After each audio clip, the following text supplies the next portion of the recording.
Chapter 1. Medium pork ramen, So we've hit the 2-year anniversary of living here, huh, Kurama? Oi, answer me already, I know you're awake in there. Shut up. This is a special occasion, I figured we should talk about it. We can talk. After my nap. No, don't sleep now, you'll never wake up again.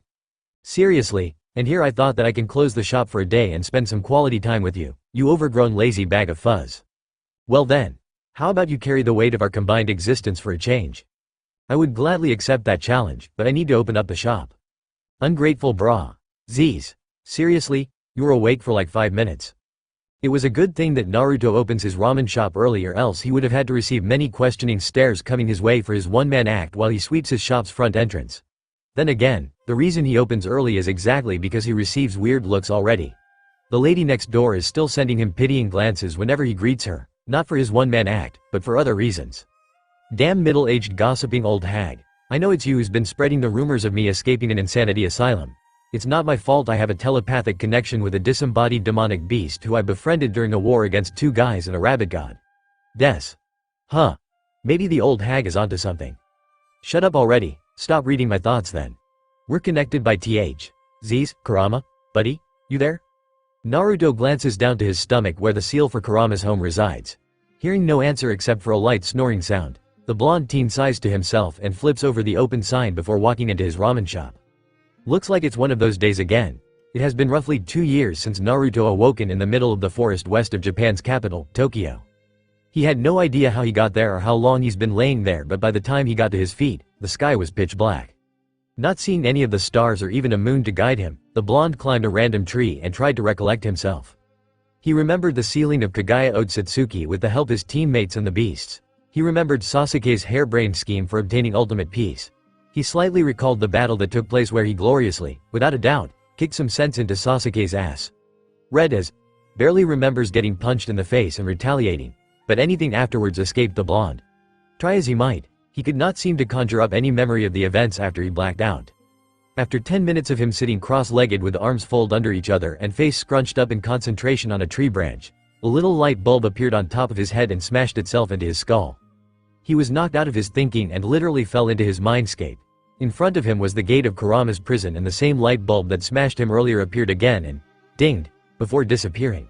Suddenly, the idea that he should ask Kurama if he remembered anything popped into his head.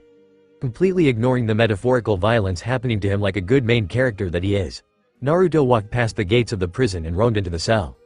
Kurama, you here? Naruto couldn't see very far into the deep dark cavern, so he decided to call out to his partner. Not hearing any answer, he panicked a little and called upon his chakra to do whatever it did for him to sense others. Getting a vague location of the giant chakra container relieved Naruto. Phew, there he is, but why isn't he answering? Maybe something's wrong. Renewing his sense of panic, Naruto ran towards the vague location of Kurama. Though even in complete darkness, he somehow managed to see the fox's outline as he ran towards it. The giant beast was in his usual pose, laying on his stomach with his head on top of his forepaws. Seeing the resting fox didn't calm him down at all. This was mostly due to the fact that the fox was not responding to his insistent yelling of its name, and he can be very insistent. Hey, Kurama, you okay? Naruto was very worried, borderlining frightened, at the stilled fox. Kurama is many things: manipulative, cynical, grudging, lonely, fiery, and plain arrogant. Calm and silent, however, was not him. The blonde knew that if he annoyed the fox enough, he would definitely get a tail to the face, and here he was, insistently calling the fox. Kurama would have reached his limits at around the 5th call, but now Naruto passed the 50th mark and not even a twitch shown itself. Kurama, he whispers as he reaches out to touch the snout of his stilled friend, and got a tail slapped into his face, sending him flying a couple 100 meters before he falls to his face, ass sticking up in the air. I heard you. The first time. Brat. The previously stilled beast opened one of his eyes to glance at the downed blonde. It pulled its lips up into a twisted smirk and gloatingly said, "Expect the unexpected. Look underneath the underneath, right, Naruto? I will never worry about you again, you fuzzbag."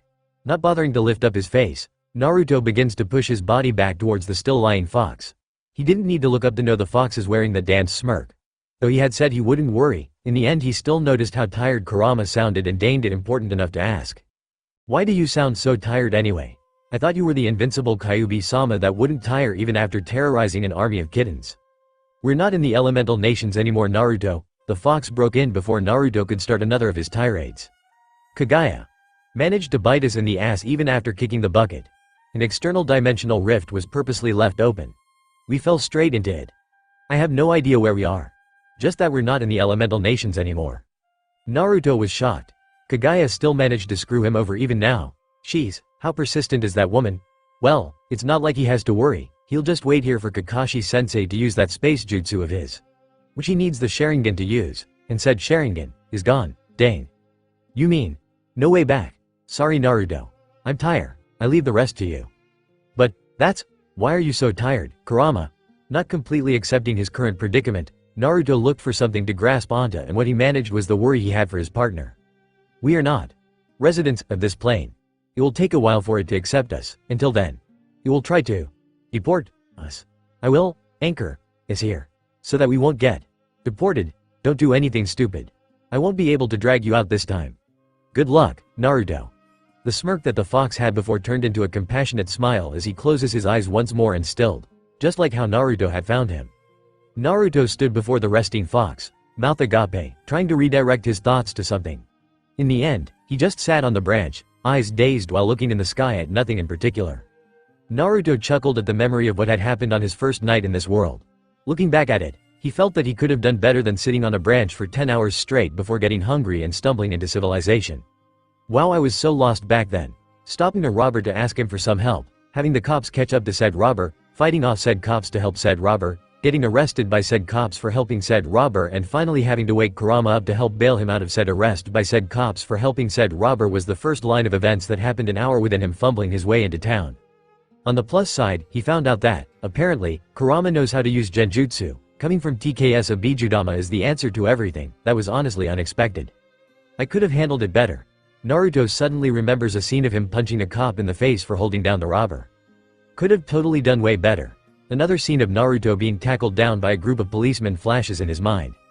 A scene of Naruto being led to a police car in handcuffs with a jacket covering his head slowly plays out from the depths of his memories.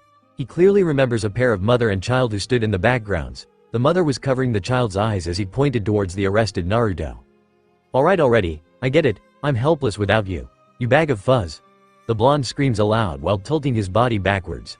He grasps at his head and pulls on a huge chunk of his hair, as another memory slowly plays out. Hee. Z's. Honestly, are you sleeping or not, you fuzzbag? Naruto grumbles to himself as he pulls out a cloth to wipe the tables of his small shop. His ears twitched when the doorbell's jingles, indicating that a customer is coming in. Since the shop only experiences an influx of a handful of regular customers, Naruto could pretty much guess who it was without even using his chakra sensing thingy power, trademark, but he still used it to double check anyways. A little bit early to be coming here, isn't it, Issei? That's because there was something I wanted to get at the convenience store early today. A brown-haired teen in a school uniform walks up to the blonde ramen shop owner and puts on a perverse grin. Oh, Naruto, on seeing the grin, feels like he already knows the answer. Yes, you see, I timed it perfectly and have been planning this for almost 3 weeks now. I aimed the target at the nearby 24/7 convenience store down the street. I tracked down every one of the employees and made notes of their personality, work shift and behavioral patterns. Today was the specific day that Majiwari-san had a 10-hour night shift. Since he has shown lethargic behaviors during his morning shifts, I picked him in particular to be my cashier so that I could buy. The unexpectedly shrewd boy reaches into his uniform jacket and pulls out a magazine with a picture of a young woman winking to her readers while barely covering her sizable assets with her hands. In other words, a porno magazine.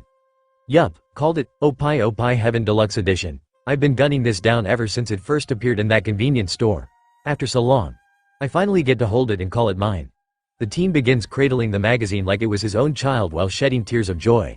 Hey, if only that old hag next door could see this. So you spent 3 weeks getting this? The teen in uniform nods. Couldn't you have just asked me to buy it for you? But then it wouldn't be considered my child anymore. What about that magazine I bought for you last week? So anyways, part of the plan involved buying the porn and a stack of other objects to pull off attention to the porn itself.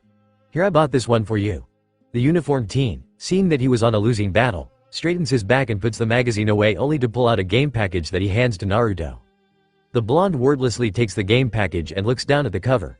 It shows a picture of a girl, surrounded by 5 boys, with flowers in the background. Its title reads, Odon Game. School Love Fest.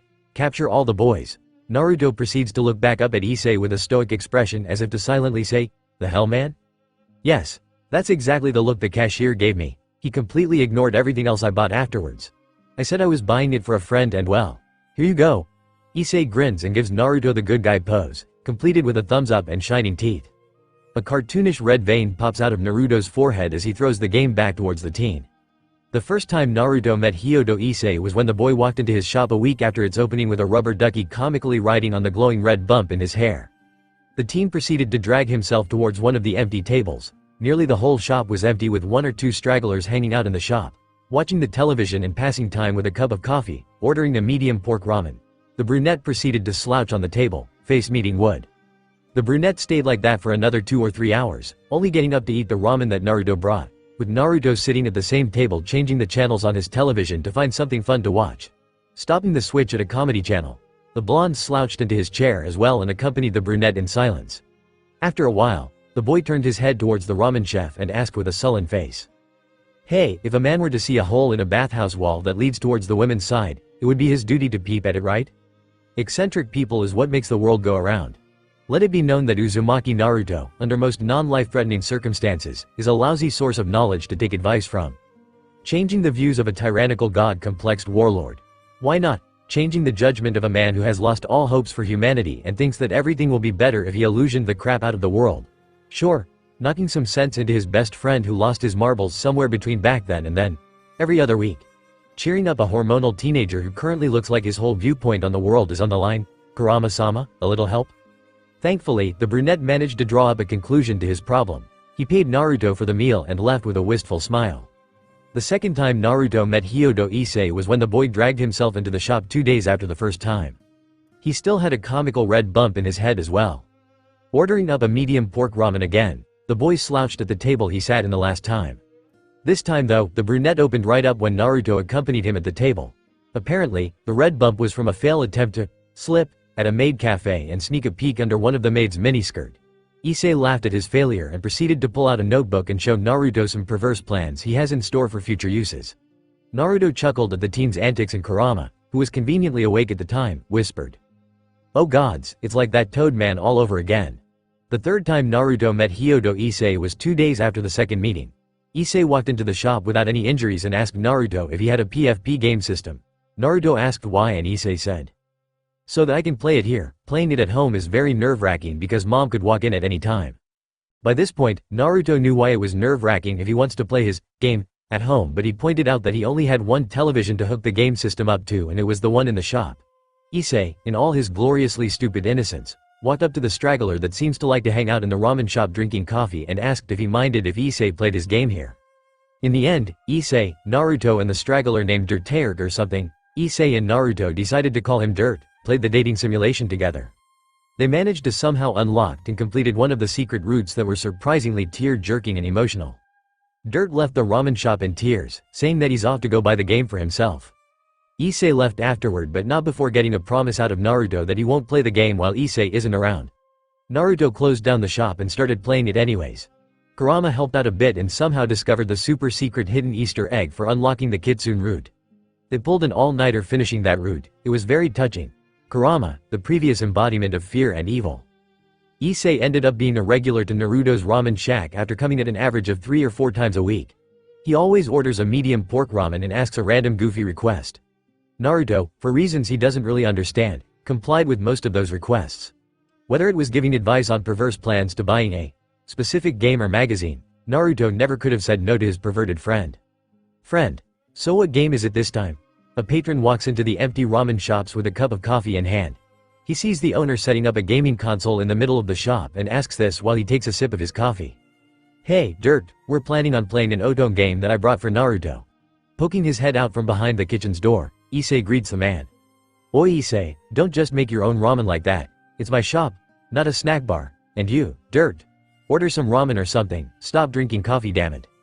"Oh, so Naruto-san's into guys, huh? That explains why there are no girls in this little group." "Yeah, I figured that too. That's why I bought him this game." "Oi." Naruto takes the game disc out of the box cover and tosses the cover at Issei. "Oh, Naruto's done setting up.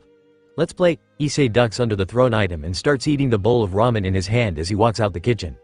"We're playing as a female lead, right? What do we name her?" To answer Dirt's question, Naruto picks up the controller and types in a name with it. "Seriously?" Issei cringes at the name typed. "I wish you luck with finding a boyfriend. Uzumaki Naruto-san. Dirt gives a two-finger salute to the newly christened game character. It's asking us difficulty we should pick. Naruto moves the game along and goes to the next screen. Try the super hard mode, I wanna see what'll happen. K. Agreeing with Issei, Naruto clicks the super hard difficulty option and skims over the introduction, something about a high school girl making friends and finding love. He sped through most of it. As they get to the first encounter, Naruto slows down so that they can read the dialogue. Kagemura. Who are you and what are you doing on this campus? Answer him truthfully, hit him, defend, magic, run away. HNG. What kind of dating sim is this? It turned into a turn-based RPG. Issei chalks down a mouthful of ramen when he sees the choices available. This Kagemura person is obviously the offending party, talking to a young woman without even introducing himself. You can fight back and shift the blame onto him. Try using magic. Dirt, meanwhile, takes the analytical approach to problem solving. K. Naruto clicks the magic option and a list shows up. Strengthen, magic up, defense up, meteor, holy nova, Armageddon, age of absolute disparity. A versatile moveset. Issei-kun, what do you think we should pick? Dirt nods in understanding and asks Issei for an opinion. None of the above, we're trying to get a boyfriend, not a corpse.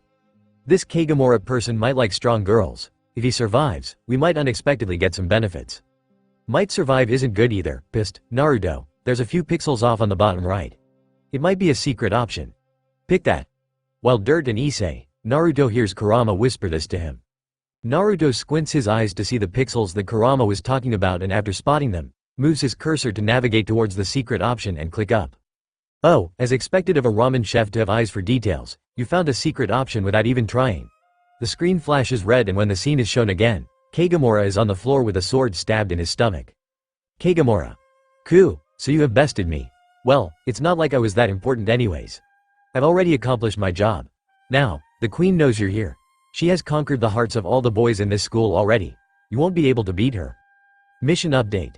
Defeat the queen and take her harem of boys as yours. Is this what's romance for girls are like? Man, I'm glad I was born as a guy. Issei makes a complicated face as the game goes on.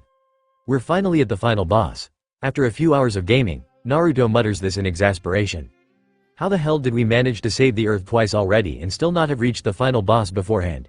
Issei reads the text scrolling along and mutters as well. You know what? Why is the main character fighting the enemies anyways? Dirt, in between coffee sips, points out one of the game's various plot holes. The queen. Welcome hero, to my castle, wow, they completely forgot about the romance altogether, didn't they? Pretty sure that's a line straight from Dragon Guest. Naruto rolls his eyes at Issei's comment and was about to click the continue button when Kurama cuts in.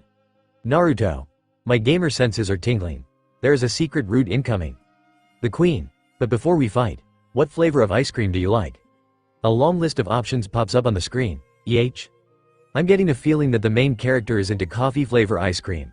Dirt inputs his opinion as he takes a sip of the coffee cup which dubiously sounds like it's still full. You're in a ramen shop, obviously it's ramen flavored ice cream. Naruto rebukes Dirt's comment and makes his own choice.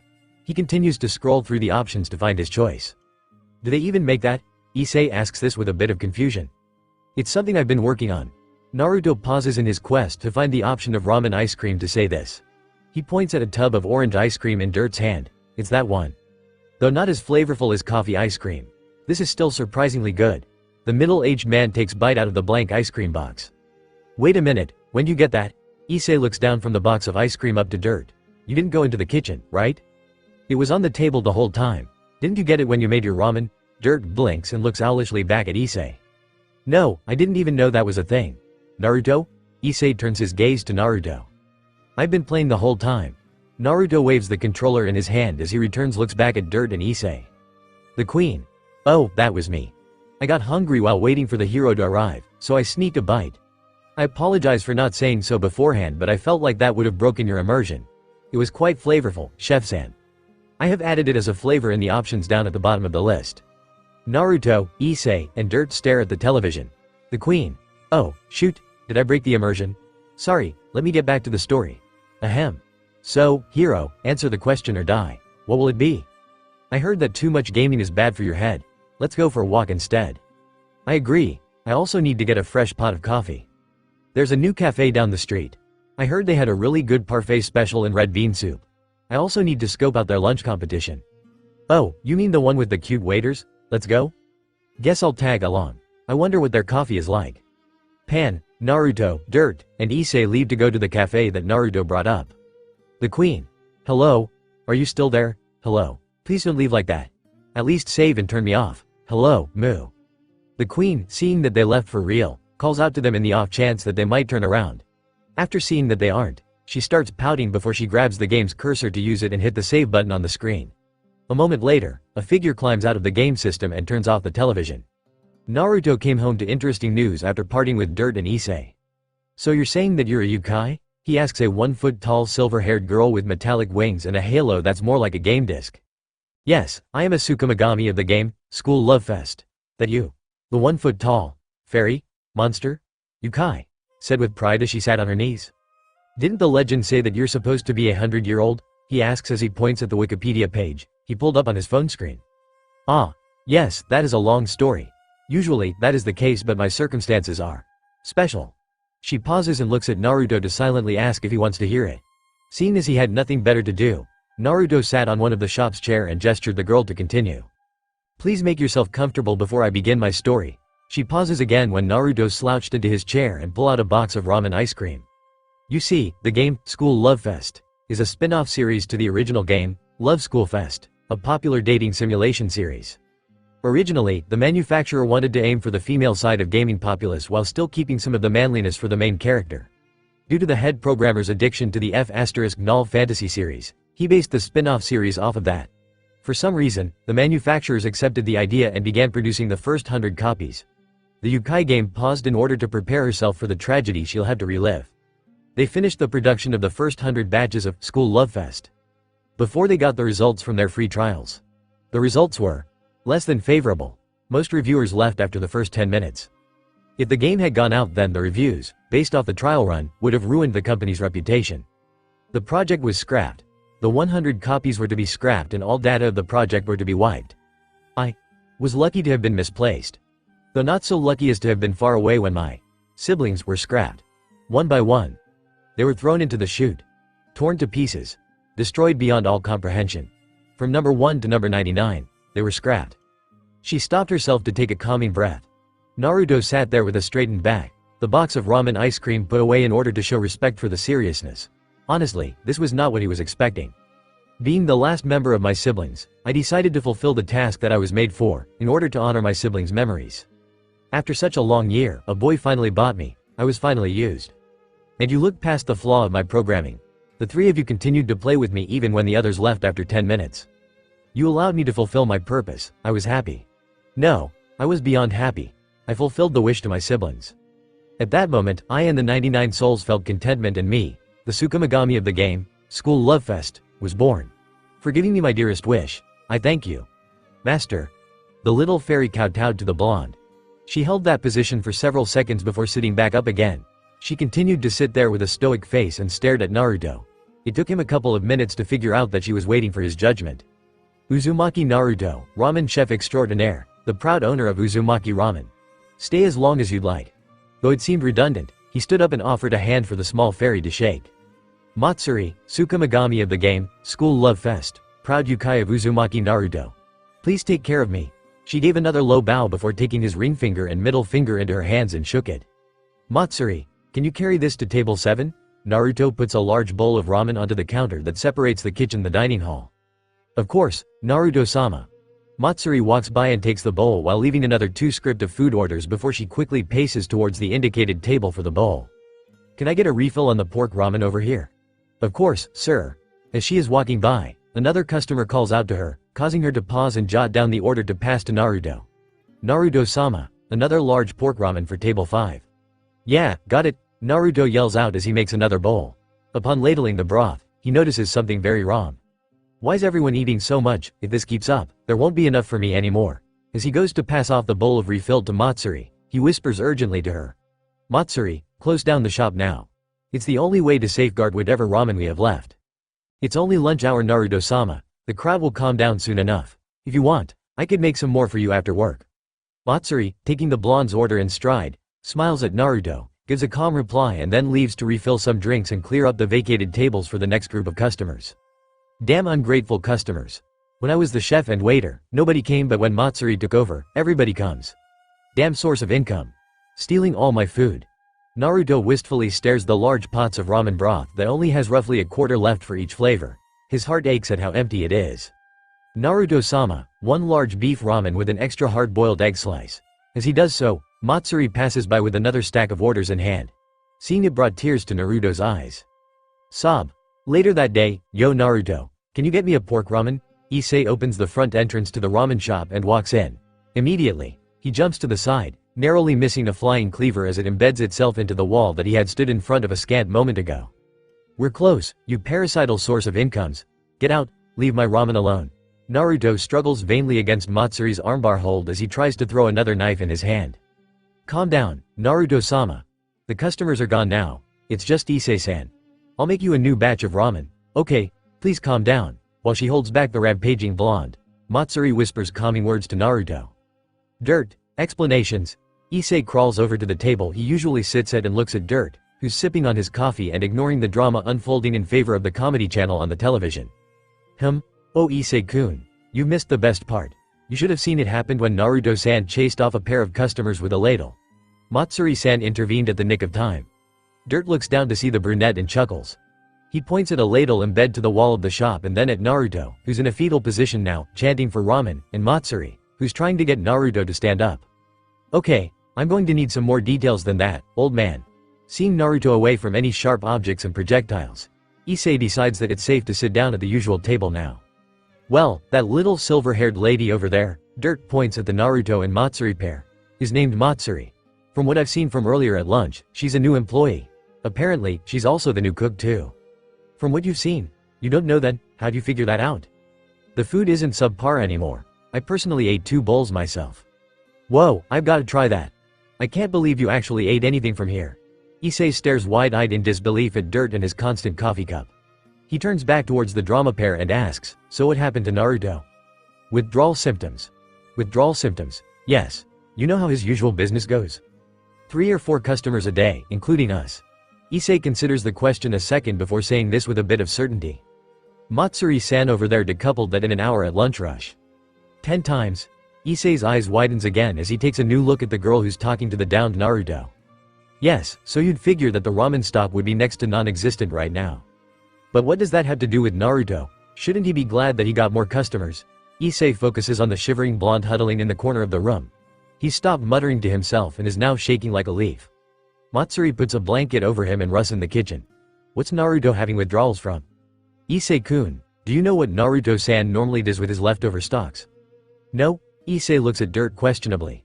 Well, whenever I come by, he usually has quite a bit of stock left, so doesn't he throw it out at the end of the day?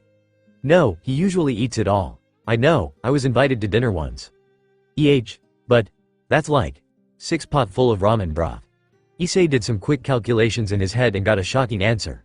He eats 60 large bowls of ramen a day. You can see why he's suffering from the withdrawal symptoms now.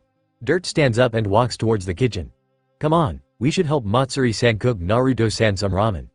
Silently follows the middle-aged man to the kitchen where he catches glimpses of Matsuri busying herself making a bowl of ramen to ebb Naruto over. He takes one last glance in the blonde's direction and sees him taking solace in a corner of the room. Naruto's chanting for ramen again, which was good. Worryingly, that was all that Issei could hear for the next hour that it took to cook the noodle broth to edibleness. Naruto, I'm bored ddd. Issei bemoans himself as he lazily slouches onto the table. Matsuri passes by and gives him a cup of tea. He nodded his thanks before looking back at Naruto. During the past weeks, he and Dirt got to know the waitress, chef, Naruto's caretaker better. The girl seems to live with Naruto in the second story of the ramen shop and for whatever reason, seems to positively worship the blonde and all his uselessness. Normally he would be extremely jealous to see a cute girl dedicate herself to a guy like this, but for some reason, he's not. Matsuri is just so much like a bro that he can't seem to squeeze out even an ounce of jealousy against Naruto. It's not that she's masculine or anything, in fact, he would say that she has a terrific body and dresses very cutely to fit in with her figure. A woolen sweater over a white t-shirt that emphasizes her upper body with black yoga pants hugging her legs that are cut off by a pair of knee-high boots. It's just, he can't seem to find any interest. It's just like looking at Naruto or Dirt, nothing. It wasn't just him, even Matsuda and Motohama couldn't find anything with the perfect hot female type that is Matsuri. Therefore, in all his brilliance, Issei came up with only one possible answer. Matsuri is just a bro. That is the only possible explanation.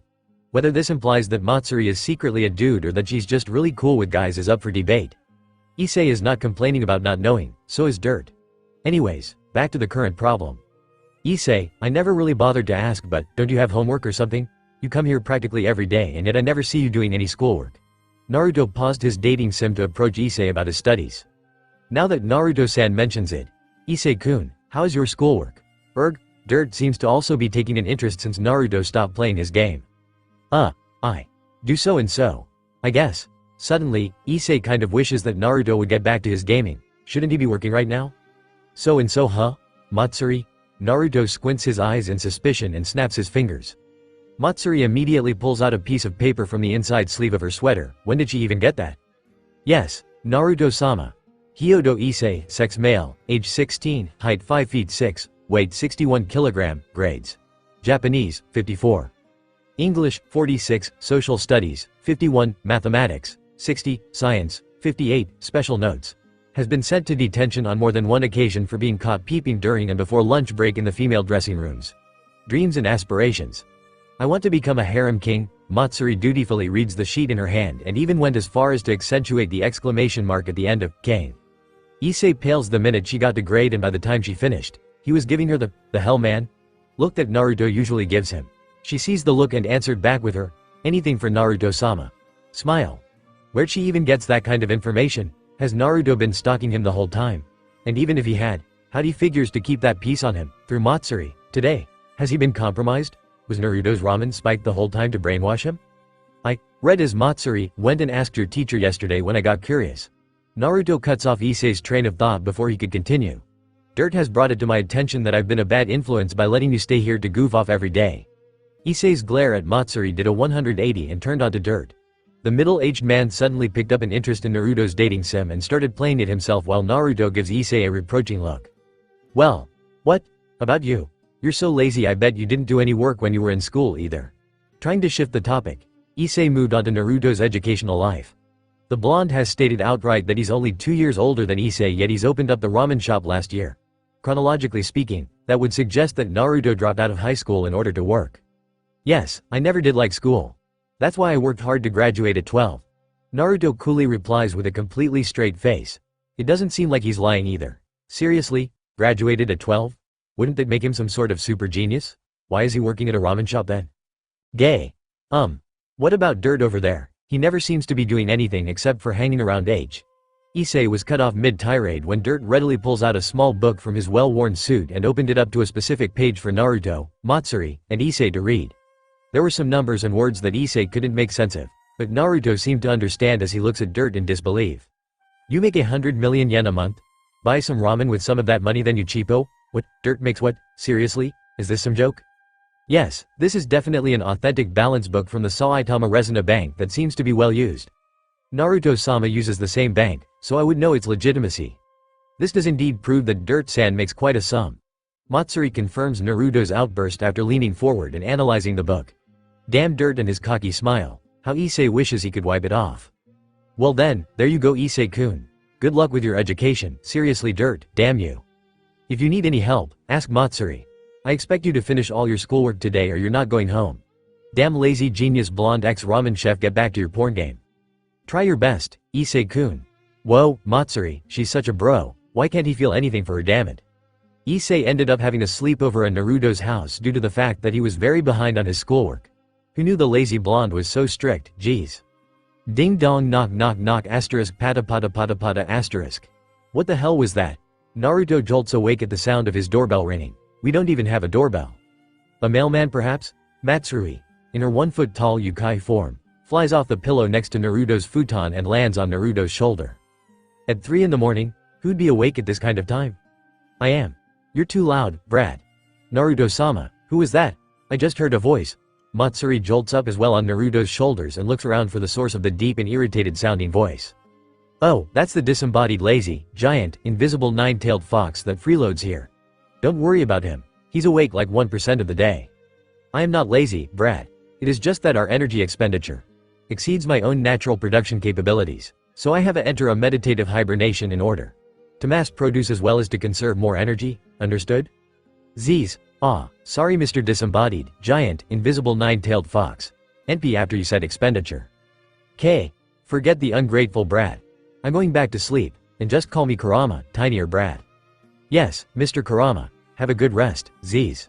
Wake up already, Kurama. Getting irritated from Naruto's snoring, sends a jolt of chakra through Naruto's nervous system, making the blonde feel an instantaneous but unbearable jerk of pain. Ouch! Naruto jumps awake at the pain and falls on his ass. He looks around confusedly while trying to get his bearings. Huh? Where am I? What am I doing? Where's the bed? You're in your room. You were answering the door and the bed is over there, Naruto-sama. Matsuri dutifully answers Naruto's questions while balancing herself on top of Naruto's shoulder as he wobbles around to get up. Oh, right. I was answering the door. That's what I was doing. Naruto unsteadily walks towards the door and opens it. Seeing as there was no one there, he made the actions to close it before Matsuri interrupts him. Naruto-sama, they seem to have left a package for us. Huh? Aw, nice catch. Naruto looks down at Matsuri's prompt and sees an envelope-taped package. He picks it up and closes the door. Walking over to the center of the room, he puts the package back down near his futon. There's no billing address or return address and it doesn't have a sender name either. What do you think, Matsuri? I'm not sure, Naruto-sama, but why don't we have a look at the letter first? Perhaps that will give us more insight on the matter. Right. Here goes nothing. Naruto picks up the envelope and opens it. Inside was a 3-page letter that was stapled together. The first page's top right corner had the words, "For the eyes of Uzumaki Naruto only," and some kind of scrawl in the footer. Well, I guess this is for us then. Dear Naruto Uzumaki-sama, congratulations on obtaining a Yukai family member. Our organization was very happy to discover that the newest Yukai member to be born to our race has already found herself a loving family. It was a very big surprise to find out that the newest member is a Tsukumagami no less. You're a very fortunate man, Uzumaki-sama, as the Tsukumagami types are a rather useful race in normal urban life. Not only do they have a natural affinity for illusion magic, but they are also known for being extremely loyal and are semi-divine bringers of good fortunes. There are 3 things we must warn you about having a Yukai family member though. The first of the warnings is that you must not, under any circumstances, divulge the fact that your newest family member is a Yukai to any party who is not affiliated with the supernatural side of this world. There is an obvious reason for this, but in case you need an example, the Salem witch trials in the Americas, the Loudon demonic possessions in France, and the events recorded in Mary Shelley's Frankenstein. In all of these cases, the normal world is introduced to the supernatural and the outcome was less than savory.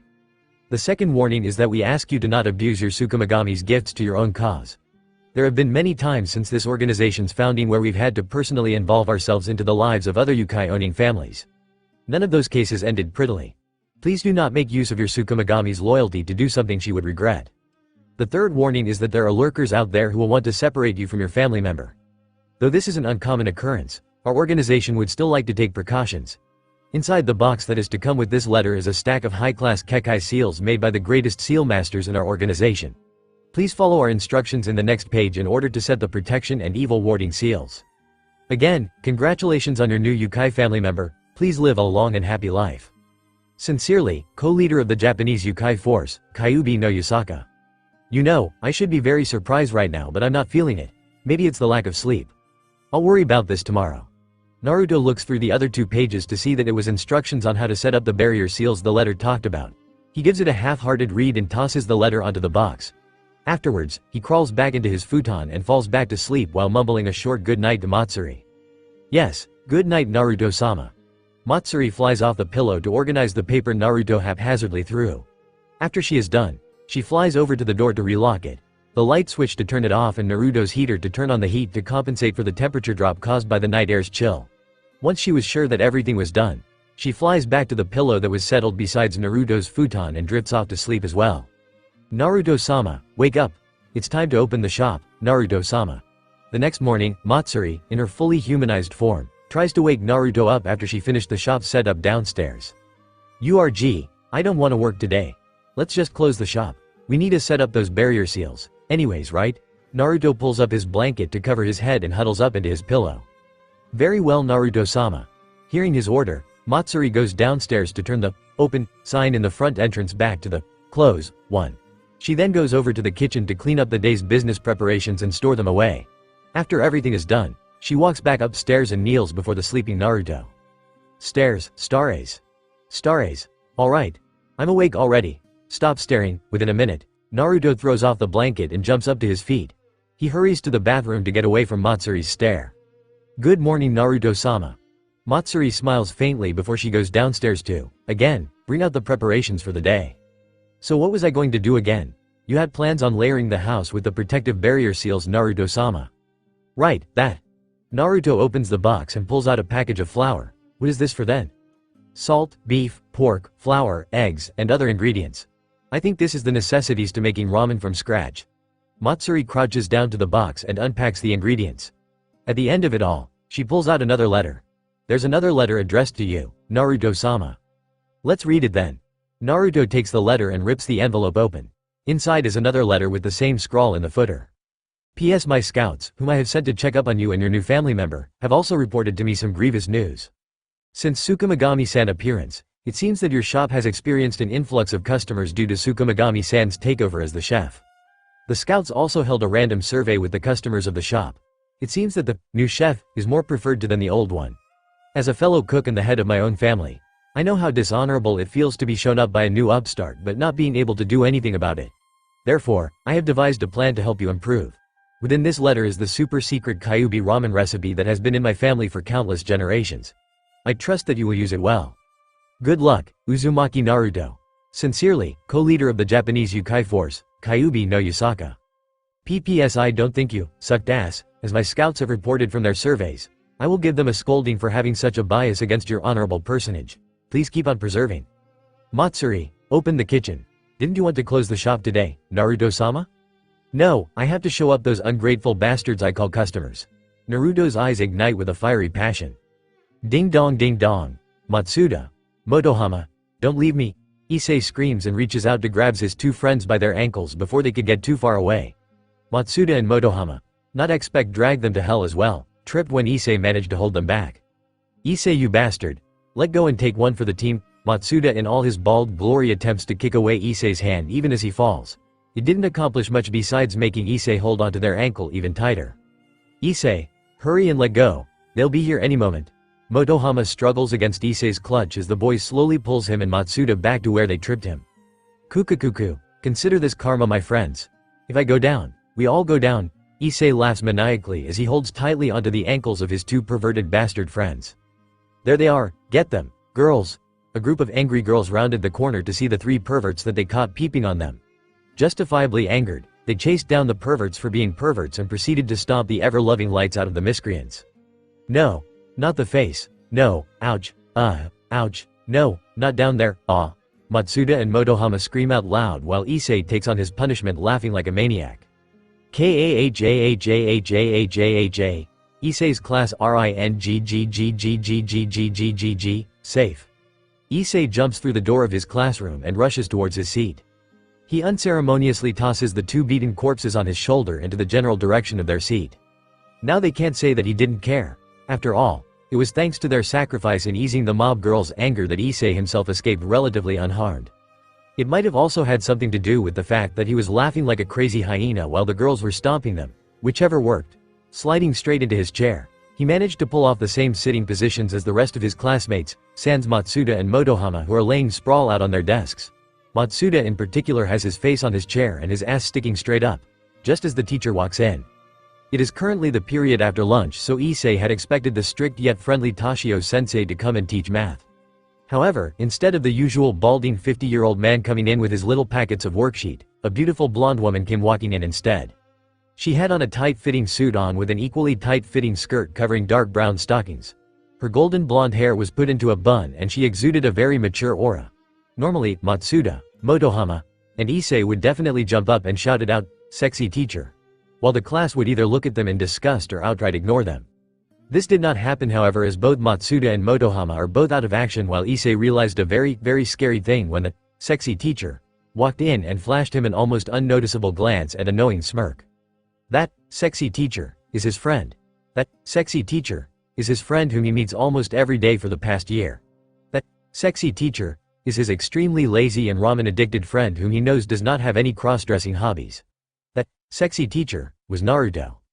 So there Issei sits, elbows propped on the table with his face leaning forward while being held back by his clasped hands. He twists his face with absolute concentration as he tries to make sense of the situation. Why is Uzumaki Naruto, a guy, dressed as a hot teacher and in his class? Where is Tashio-sensei? Worse off, Why the hell is he feeling a thing for Naruto? Naruto walks up to the teacher's desk and puts a stack of papers on it before picking up a piece of chalk. He starts writing on the blackboard. No, that's probably not Naruto. She looks a lot like Naruto, but that's it. Naruto doesn't exude that kind of mature and teacher-like aura. He exudes lethargy. That teacher person is probably a substitute for Tashio-sensei. Tashio-sensei did say his wife is pregnant. He's probably off because of that. Yeah, this teacher is probably the substitute for Tashio-sensei. Wasn't there a legend that says everyone got someone else who looked like them in this world? What was that called? A doppelganger. Double gang. No wait. It was doppelganger. Yeah. That lady is probably Naruto's doppelganger. Lucky bastard. To have such a hot doppelganger. Oh, she's saying something, better start listening. Hello, class. Your teacher, Tashio-sensei, received an urgent call this afternoon informing him that his wife is in the emergency maternity ward. He rushed off after informing the principal, but since there were no readily available substitutes, I who happened to have passed by was asked to fill in. You may call me Naruto-sensei, treat me well for today, no? The blonde gave a cutesy smile, tilting her head in sparkles. Issei's head slammed into his table. It started raining outside as Naruto-sensei began the lessons that Tashio-sensei prepared before he left. Issei spent the class period staring out at the raining sky, devolving his minds of his surrounding and the strange situation. Otsuda and Motohama didn't wake up until class ended, closely missing Naruto-sensei's leave. It was pouring loudly outside. By the time school had ended, the weather took a turn for the worse and poured everything it had onto the ground. From what Issei can see, it was flooding a little too. The students with their umbrellas banded together and ran towards their house as quickly as they could before it could flood more. Otsuda and Motohama disappeared after class ended and Issei discovered that his umbrella was mysteriously missing. He takes one more look at the weather and sighs to himself. Some friends those bastards are. No kidding, I saw them running out of school using your umbrella. Issei didn't need to turn around to know who was walking up on him. After all, the owner of that same tone was the topic of his thoughts for most of today's school period. It also helps that there were students loudly waving their goodbyes to the fake teacher and yelling her name. Don't you have a ramen shop to run? Issei squats down and takes a sit on the stairs step after figuring he might as well wait out the rain rather than getting wet. Matsuri can take care of herself. Naruto takes a seat next to Issei. Quote. What are you even doing here, in that? Issei gives Naruto a sidelong glance to see that the blonde was even faking the way he sits so that he gives off a feminine vibe. I came to give the school report that Matsuri borrowed earlier back. I thought you might have liked it if I was a hot chick. Naruto smirks at Issei as he catches the brunette's sidelong glance. Now that Issei looks up close, he has to admit that Naruto is doing an amazing job of cross-dressing. Honestly, Naruto's body actually looks natural in what he's wearing. Normal cross-dressers go for the conservative but overall cutely dressed style, kinda like Matsuri, but Naruto jumped right past that. From just what Issei could see and analyze of Naruto's body, he'd say that Naruto really was a chick. But he knew better. You look good, how'd you manage it? Aw, I didn't know you were such a charmer. Of course, I'd look good. I've been practicing this technique since I was 12 after all. Since the time you finished school, what did you want to be? A ninja. You have a strange preconception of ninjas if cross-dressing is part of your job description. Maybe it's the world that has the strange preconception of what ninjas are. Issei decides that he wasn't feeling like immersing himself in Naruto's strangeness, so he lets the conversation hang off. They both stare at the rain in silence for a minute. Naruto begins turning his head to look around. It's not like there's anything to see, just lockers and stragglers who didn't bring their umbrellas. So you want to show this beautiful teacher around? If you'd look to your back, you'd see our school's proud shoe locker area. It is separated by names and years. First year is towards the right and third year is towards the left. Since it's raining, we'll end our tour here. Thank you and please come again. What a wonderful culture this school has. Issei ignores Naruto's deadpan and kin. Usually, at this time, they'd both be at the ramen shop with Dirt and Matsuri. Naruto would be playing some old dating sim that Issei brought a few weeks ago and Dirt would be sitting right next to him, giving bad advice and sipping coffee. Issei would probably be chowing down on a bowl of ramen while looking at his homework. Matsuri would be sweeping the shop, wiping the tables, or helping Issei, maybe occasionally bringing Naruto a cup of tea. That kind of lazy atmosphere is now so embedded into Issei that he honestly couldn't bring any energy towards the strangely dressed Naruto at this time frame. Naruto's probably feeling the same as they sat in silence. So how'd it feel being back in school again? Issei talks aloud this time to bring up a mundane conversation. As boring as it was the first time around, it's different from the place I went to but the atmosphere's around the same. School doesn't change? Issei perks his head up. It doesn't. Naruto nods his head down. I see. Yup. The rain continued to pour. Some time passed before either of the two moves again. Naruto stands up and pats the dust off of his skirt before turning towards Issei and saying, "Well, this has been fun and all, but we should head to the shop." Naruto proceeds to pull out the folded umbrella from his skirt pocket and click it open. As strange as it is that the thing somehow came from a form-fitting pencil skirt, he found it even stranger that the umbrella is big enough to fit two people. The blonde walks down the steps and stops just before entering the rain. He once more turns around to look up at Issei and asks, "You are coming?" Issei didn't say anything as he walks under the umbrella Naruto held. Honestly, he's got nothing to respond to the blonde's strangeness. All he could say was that it was Naruto being Naruto. There was really no point in Issei trying to figure out his friend's strange train of thought. As they pass the school gates, Issei sees Matsuda and Motohama returning with their own umbrella while Motohama holds Issei's stolen umbrella in his other hand. If he had to venture guessing, he'd probably bet that the two felt bad for ditching Issei and returned to help him out. The two seemed to notice Issei as well. Under the umbrella of Naruto, who's smiling extra cutely while making small talk with Issei. They pass each other without acknowledging the other's existence. Issei because he doesn't actually have a response, and Matsuda and Motohama because they're too shocked that Issei's sharing an umbrella with the rumored, sexy teacher. Once they were far enough, Naruto returns to being the lazy man that he is and Issei catches on. "That was a horrible prank. Your friends were lousier than I anticipated. They took way longer than I thought to return. You owe me a free medium pork ramen. Take that up with Matsuri. Now hurry up. I want to finish that other route I started on yesterday." The two quickly walk to the ramen shop in silence, with the rain accompanying them. "Da the ball you." Twisting every joint in his body to aim as much force as the human body can produce towards one direction, Naruto transfers the stored energy towards his arms, then his wrist, then his hands, and then, finally, his fingers. The force of all the bones in a human's body was saved into one object and then thrown at breakneck speed combined with perfect timing and execution. This was one of Naruto's special baseball throwing technique, Dat Balyo, the white and red flash. Whoosh! It was perfectly executed.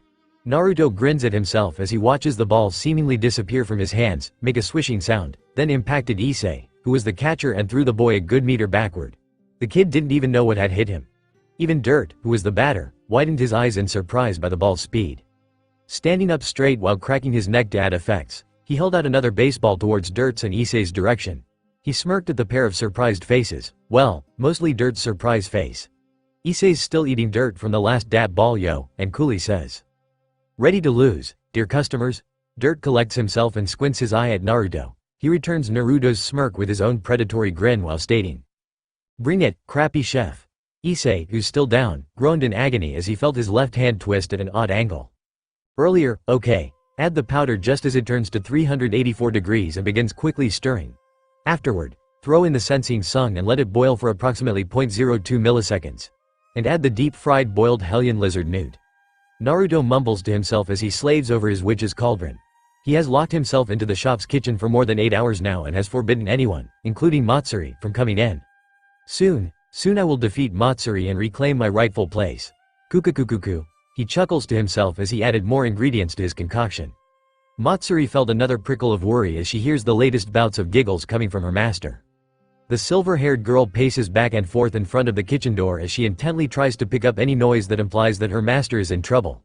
If she senses even the slightest hint of trouble, she intends to charge in and savage the blonde immediately. So far, the only thing she has heard was the sound of a crackling fire and an occasional burst of maniacal laughter coming from her charge.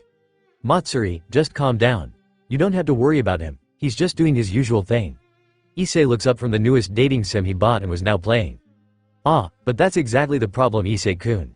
Naruto-san is too active in doing his usual thing." Dirt sips his coffee while reading his newspaper. According to Matsuri-san, he's been cooped up in that kitchen for 8 hours straight. 8 hours? That's the longest I've ever seen him concentrate on anything. Ever. Turns his dumbfounded gaze back towards the still pacing Matsuri. "Hey, Matsuri, what the heck is he working on in there?" "I honestly don't know, Issei-kun. Whatever it is, I'm worried. I have never seen Naruto-sama being so youthful before." Matsuri stops her stride to answer Issei before taking up the motion once again. If Naruto doesn't come out soon, there'll be a new ditch in front of the kitchen. Issei and Dirt nodded their heads in mutual consent to Matsuri's analysis of the blonde ramen chef. He was a lazy idiot. That was literally the best way to describe him. Suddenly showing a will and concentrating on something important just isn't Naruto. Suddenly, Matsuri takes a step back and appears beside Issei's and Dirt's table. The kitchen door slammed open and malicious howls and groans started resounding throughout the ramen shop. A red fog slowly oozes itself out of the kitchen and surrounded Issei and the crew. Issei puts down his game controller and instinctively readies himself to take flight towards the front entrance. Dirt puts down his newspaper and takes a sip of his coffee, eyes squinted and all intent to glare down whatever will come. Matsuri is doing nothing. She stares confusedly at the kitchen entrance and asked, "Naruto-sama, did you mess up the shrimp fish spices with the red fog powder mix?" The slow-moving fog stilled and then retreated like it knew it was beaten at its own game. The moans and groans that were resounding through the wall stopped as well after a mechanical click sound was made. Naruto walked out of the kitchen with 2 menus in hand and made headway towards the table where Issei and Dirt were sitting at. Naruto had a refreshing atmosphere around him and slightly contagious smile on his face. The air around him sparkles disarmingly like it was trying to lure everyone into relaxing. Issei and Dirt didn't lower their guard. Naruto stopped at the table, his smile becoming 50% more refreshing and innocent. Issei made to bolt out of his chair but Naruto snapped his fingers and suddenly a force was exerted on Issei's shoulder that coerced him to sit back down. He turned in his chair and saw that Matsuri was holding him down by the shoulder while giving him her anything for Naruto-sama smile. Dirt, who already knew that he was cornered, intensified his untrusting glare, hoping against hope that it would at least kill the blonde's plan, whatever it is. "So, my dear customer, would you like to try the newest special ramen of Uzumaki's Ramen?" His smile intensified even more if that was possible, and the only thing that held Issei and Dirt back from listening to the blonde's deeply hypnotic words were their knowledge. The knowledge that screamed, "That is not Uzumaki Naruto. Retreat. I repeat. Retreat." Managing to hold their own fronts in the face of what seems to be Naruto's serious mode for a full 2 minutes, Issei and Dirt broke down and looked at the opened menu before them. The menu page was blanked with only one item fitted in the very center. In fancy golden embroidered lettering were the words, "Uzumaki Ramen. Kitsune Special." For some unexplained reasoning, Issei's and Dirt's spine tingled as the danger seemed to increase exponentially after reading it. Naruto leaned forward and clasped both their shoulders. "Well, how about it you two?" The torrent of sparkles he unleashed upon them was physically painful. Issei could do nothing but tremble in fear while Dirt, "Bless that man's brave soul," said, "Ah Naruto-san, I would love to but unfortunately I'm not too hungry right now." "Is that so? Well, that's fine. How about you Issei? Damn you Dirt, damn you for ditching Naruto onto me." I'm not hungry," was all Issei managed to squeak out in the face of serious Uzumaki Naruto. "Is that so? Then why don't we play a game to boost your appetite?" His charming smile turned into a malevolent smirk as he redirects the sparkles back at both his customers. How the heck did he learn sparkle bending? "If you win, I'll treat you to Matsuri's special ramen for lunch. If I win, you guys have to try out the special ramen that I made. Do you want to play?" "Oh god, my eyes. The sparkles. It's trying to kill us. I can't breathe. Vision. Getting darker. Goodbye, cruel world. Sign Hyodo Issei." "You put us in a rough spot Naruto-san. How about this, if we win any random games with 2 out of 3 times ratio, we get free ramen cooked by Matsuri-san for a week. However, if you win, we'll agree to be your lab rats." Dirt sees Issei's soul attempting to leave its body and made to negotiate some better conditions. Naruto's grin lessened greatly in destructibility and he pulled back his aura sparkles. He nods to Dirt's attempt at compromising and snaps his fingers at Matsuri, who somehow found a way to grab onto Issei's departing soul and push it back into the boy's body. Once the girl was sure that the boy was still in the land of the living, she reached under the table and pulled out a drawing box. In this box is 50 random games and sports ranging from rock paper scissors to Farime the Challenger. I will let you and Issei take turns drawing from the drawing box. Each game and sport has been modified by Matsuri to the best of her ability to fit doubles team matches. Since Issei is still resurrecting from the clutches of death, why don't you take the first draw, Dirt? Naruto explains while keeping that refreshing yet extremely creepy smile of his. "Seems like you planned this thoroughly Naruto-san." Slightly grimaces as he puts his hands into the box. He pulled out a piece of paper that read, "Baseball. Uzumaki Baseball *. The group is split into 2 teams. One team will the batter and ball catcher while the other will be the pitcher and the outfielder. Each team will change positions every time a score is made. The pitcher will pitch the ball and the batter is to hit the ball. If the batter misses 3 pitch, then it's a point for the pitcher's team. If the batter hits and the outfielder does not manage to catch the ball before it hits the ground, it's the batter's point. The conditions for the ball being valid after getting hit by the batter is that it must 1. Be strike within a 45-degree angle field from the batter. 2. The ball must make it past the pitcher's circumference, approximately 60 feet. Possible points accordance to the batter is 1. If the ball does manage to be sent back at the pitcher and knocks the pitcher off his mound. The first team to make it to 10 points is the victor. Uzumaki Baseball is a fan-made parody of regular baseball. If it pisses anyone off, sue Uzumaki Naruto. He was the Uzumaki in Uzumaki baseball. 3-2 Naruto, Matsuri leads. Yeah, Matsuri. Knock the hell out of Issei's wimpy balls. Make him regret standing in front of you. Yes, Naruto-sama. I'll hit Issei-sen's balls with all my might. As Matsuri takes up the batter position, Naruto yells out profane encouragements. Oi, don't make it sound so dirty, damn it. Issei stomps his feet on top of the pitcher's mound, both out of frustration and to get a proper footing. Concentrate, Issei-kun. We are up against an opponent who should not exist within this world, a serious Naruto. He will do anything to make us lose so that he can have his way with our body. Standing a distance away, with a catcher's mitt in hand, Dirt warns Issei of Naruto's trap. Now you're doing it, whatever. Take this, Hyodo spinball. Issei stomps his feet on the ground again and gets into position. He yells aloud and throws the baseball in his hand at a fast pace towards Matsuri. Seeing the move, Matsuri widens her eyes. But that's a fastball, Issei-kun. Without a moment of hesitation, she strikes the ball in a textbook perfect home run. Kukakuku, your dirty tricks won't fool my precious Matsuri-chan, Kukakuku. Naruto stands up from his position in the catcher's spot and wraps his hands creepily around Matsuri's shoulders. He makes the motion to lick Masuri's cheek. Naruto-sama, seriously, what's wrong with you today? Give back the old Naruto. Once again, Issei stomps the ground from the numerous emotions he's feeling. TOH, meanwhile, Dirt runs energetically towards the end of the ball's parabola and dramatically jumps. His posture would have made even pro baseball players jealous. Catching the ball and effectively killing his running jump's momentum with a few rolls, he stands up from a cloud of dust. He nods proudly to himself and looks back at the bickering fools who are ignoring him. After a moment of decision-making, he chucks the baseball at the nearest fool, Issei. 5-4 Issei, Dirt leads. Che, it looks like Dirt has gotten used to my dat ball yo. The white and red flash. I must use the next of my super baseball throw series, Matsuri towards the left. Yes, Naruto-sama. Seeing another of his balls get hit by the middle-aged man, Naruto clicks his tongue and decides to change strategy. He tells Matsuri where to go to optimize their chances while he takes up a strange stance with his throwing arm pointing completely outwards. Ho, it looks like you were hiding something. Naruto-kun still has a hidden ace left. I wonder what it is. This is starting to become fun. No, it isn't. Have you ever caught one of his balls? It hurts, damn it. Standing at the batter's spot and the catcher's spot respectively, Dirt and Issei bicker with each other. Take this. Dat ball yo. Rasengan. Taking Issei's exclamation as a signal, Naruto twists his body and throws out the second movement of his super baseball throw series. Is this some sort of trickery? Such a slow spin ball shall not surpass me? Dirt squints his eyes at the slowly approaching ball and sneers blatantly. The path is already easy to be seen from how slow the ball was going.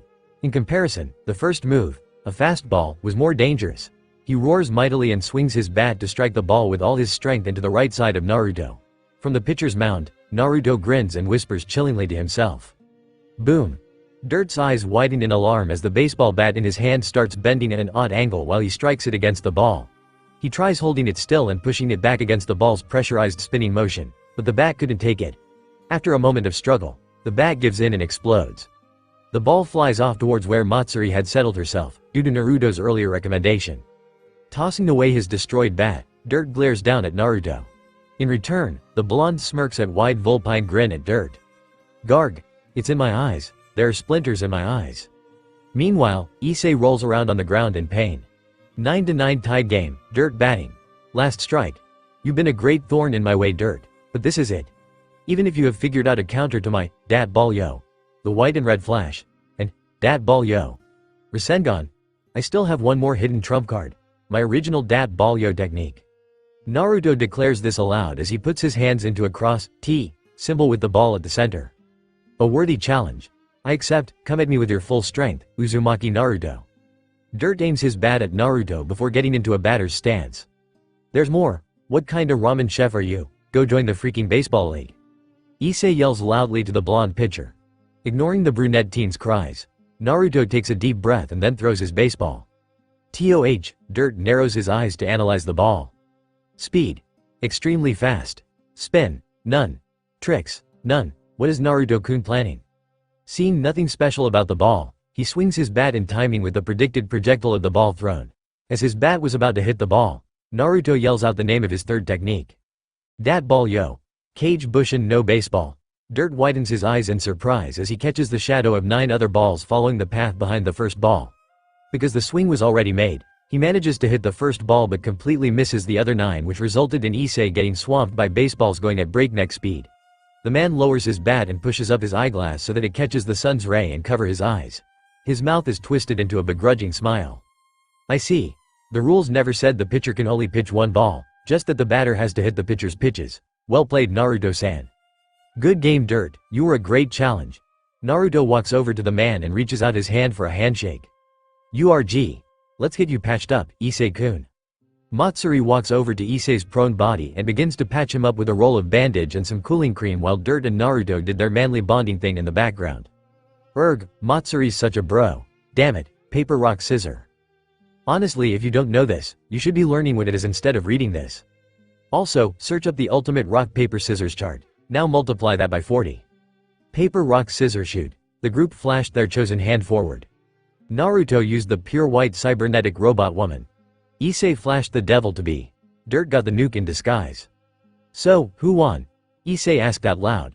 Honestly, he was glad that they were playing something normal after his many experiences with death in the previous game. The problem is, he has no idea what he's playing. According to this chart, Naruto studies a strange rock paper scissors chart he got online. He turned it a few times as if trying to make sense of it before declaring, Issei won, I think. Wait, I thought. Yeah, it kind of looks like Issei-kun won. Maybe. Sort of. Dirt takes a look at the chart as well and flipped it a few times. He ended up agreeing with Naruto. Oh, cool. I won. Matsuri, what's the next game? Issei asks the girl who is sadly looking at her cybernetic robot woman sign. He must have startled her because she quickly hid her cybernetic robot woman behind her back and gave Issei a startled look before she processed his question. Since you picked from the drawing box the last time, Dirt-san needs to pick the next challenge. Currently, the match is tied at 1-1. Whoever wins the next game will be the overall winner. Okay then, Lady Luck, please give this old man a good chance. Dirt prays aloud as he sticks his hand into the box and pulls out a piece of paper that reads, First-person shooter. Uzumaki first-person shooter like any other first-person shooter game. Try playing Call of Duty or something. I just noticed something. Naruto pipes in after Matsuri finishes explaining the rules of the game. What is it? Issei asks. We don't have any first-person shooter game. Actually, we don't have any action-specific games either.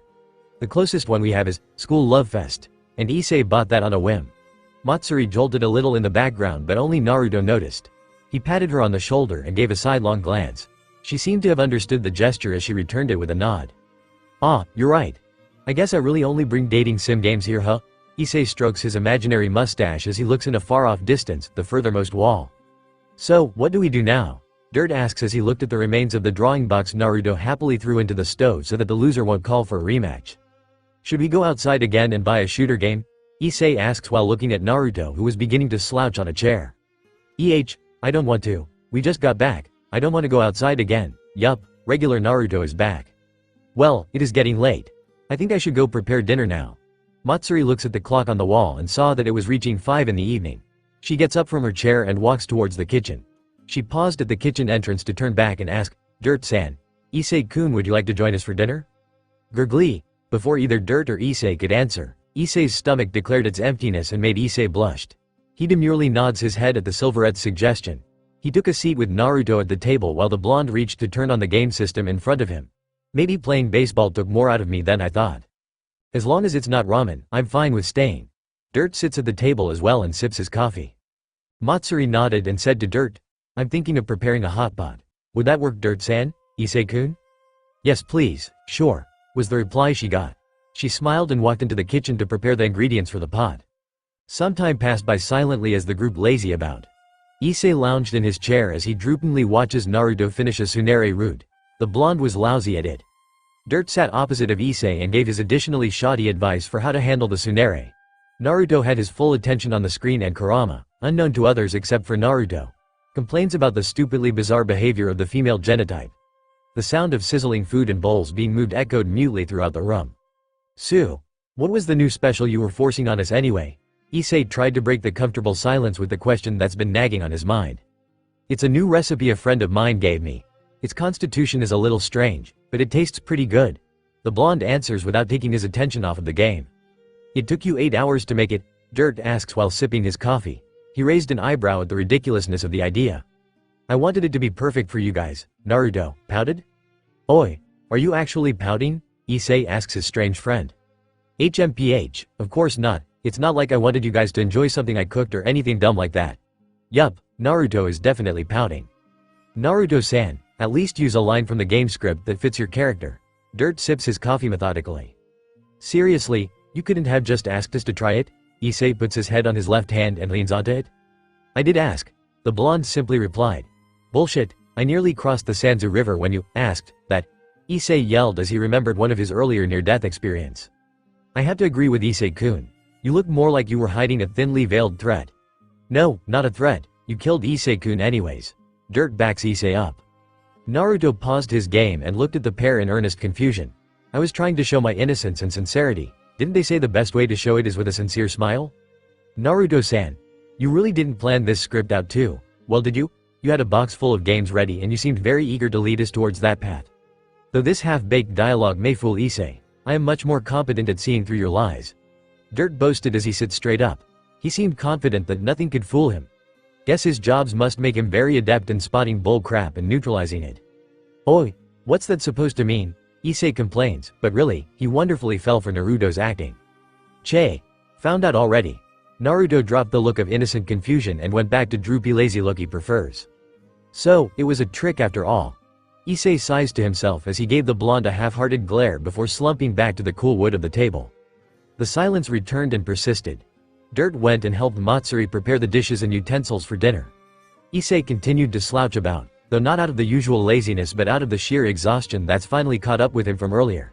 He honestly must hold Naruto and Dirt in a better opinion. The two don't show any sign of the fatigue Issei's feeling even though they were the most active players.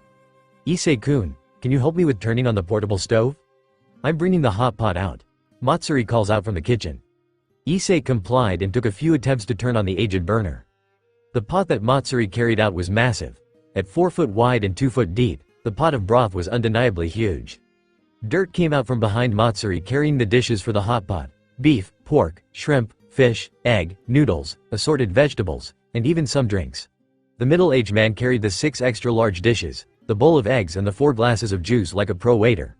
In the corner of his vision, Issei saw Naruto turning off the game system and switching to a random game show channel. Once everything was set up and everybody settled in, they clapped their hands in unison and said, "Itadakimasu." They then each started dipping what they wanted into the pot.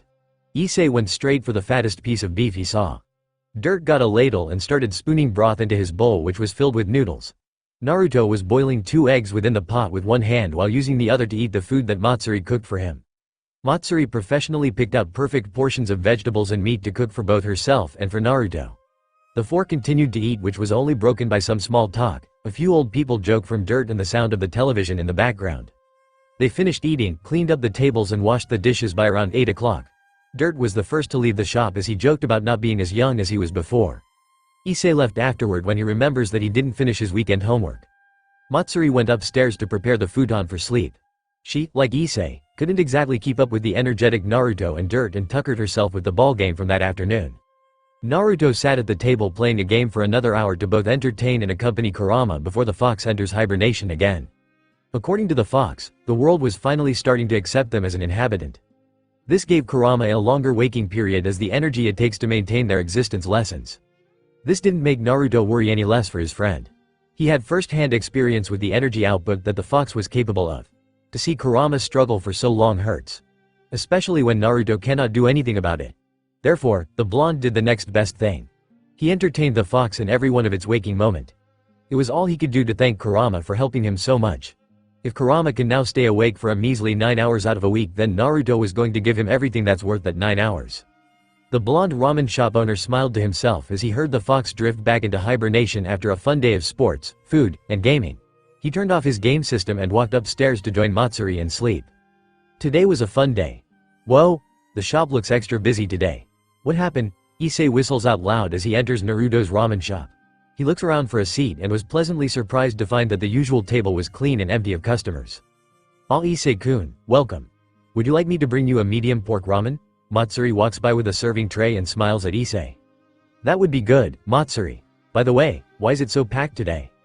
"It's because of Naruto-sama's newest special dish, the Uzumaki ramen. Kitsune special," the first customer who ordered it said. "This smell, this taste, this texture, it's Yasaka-sama's special Kyuubi ramen. At another table, a group of men yells this loudly, cutting off Matsuri mid-sentence. They each pour the contents of their bowls into their mouth as they cry tears of joy. Men, take out your wallets, we must buy every last drop of this Amrita. Yes sir. Miss Waitress. Refill please. Yes, dear customer. Matsuri smiles brightly and responds spiritedly to the group of men who were holding up their bowls.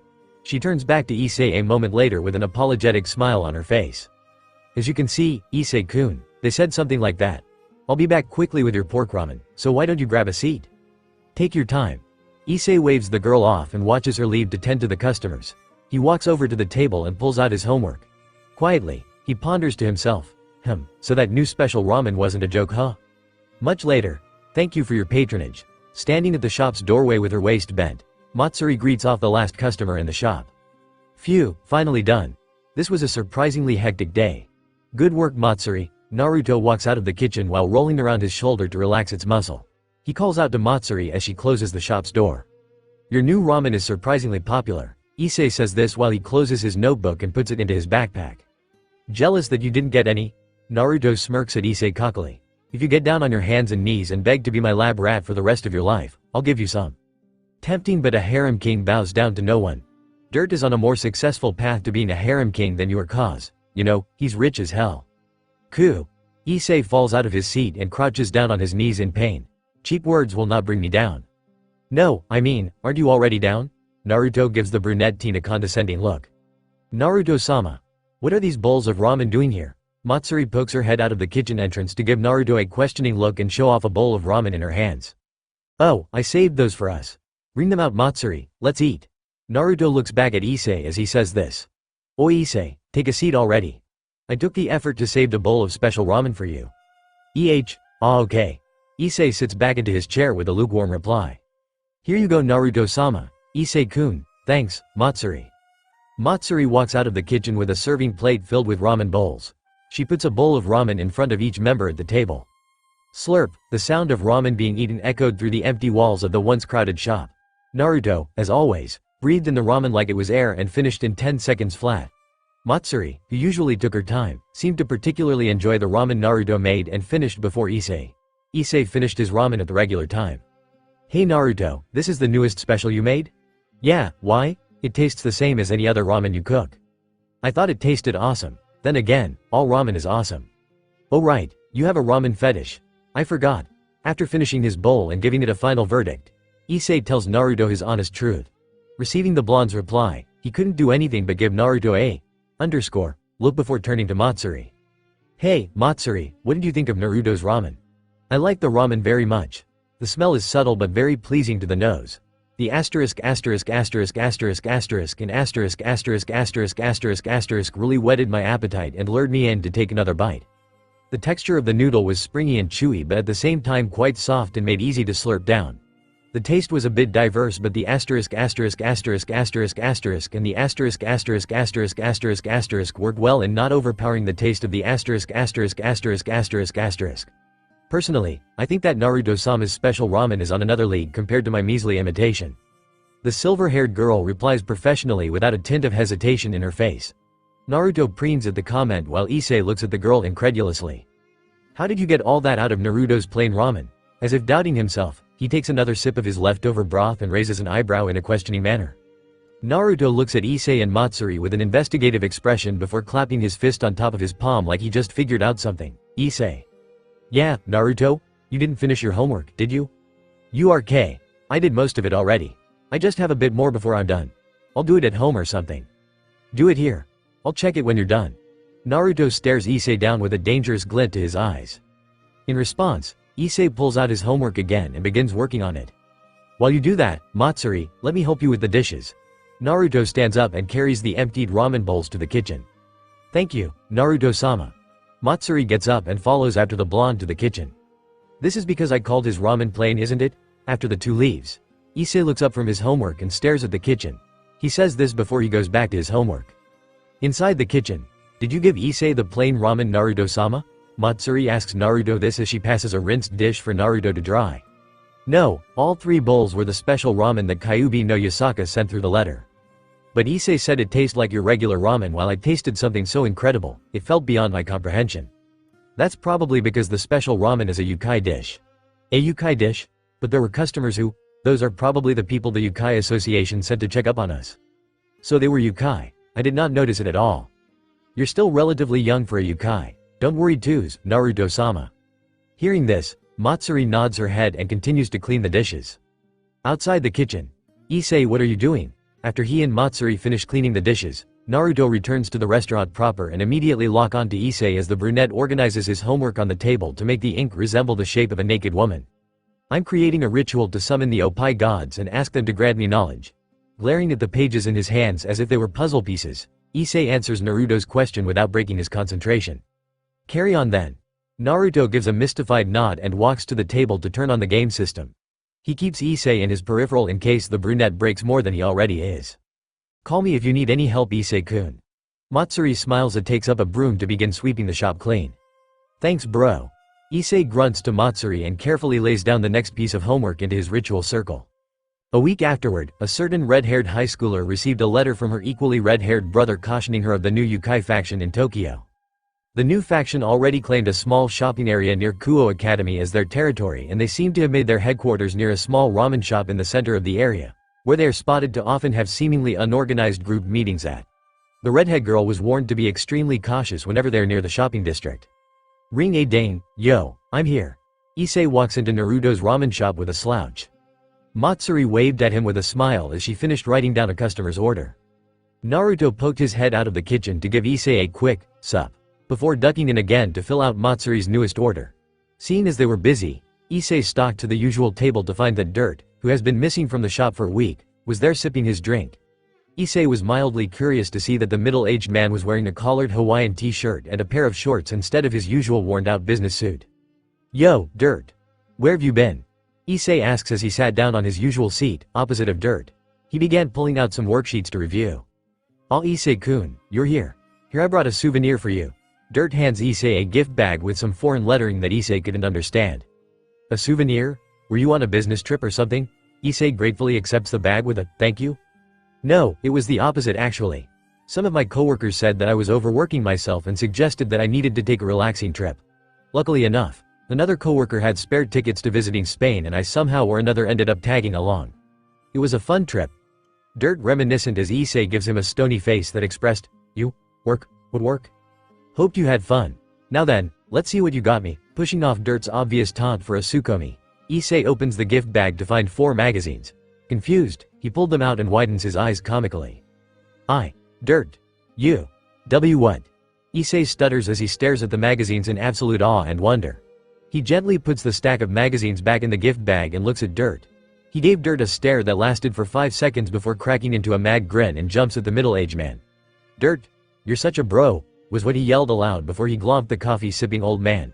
Yup, you guessed it, Dirt bought Issei Spaniard porn. Oh, so, you've decided to give up on his ridiculous harem plan and aim for the safer path of the rich unmarried gentleman, huh? Good for you, Issei. Naruto walks out of the kitchen just in time to see Issei tackle the coffee addict.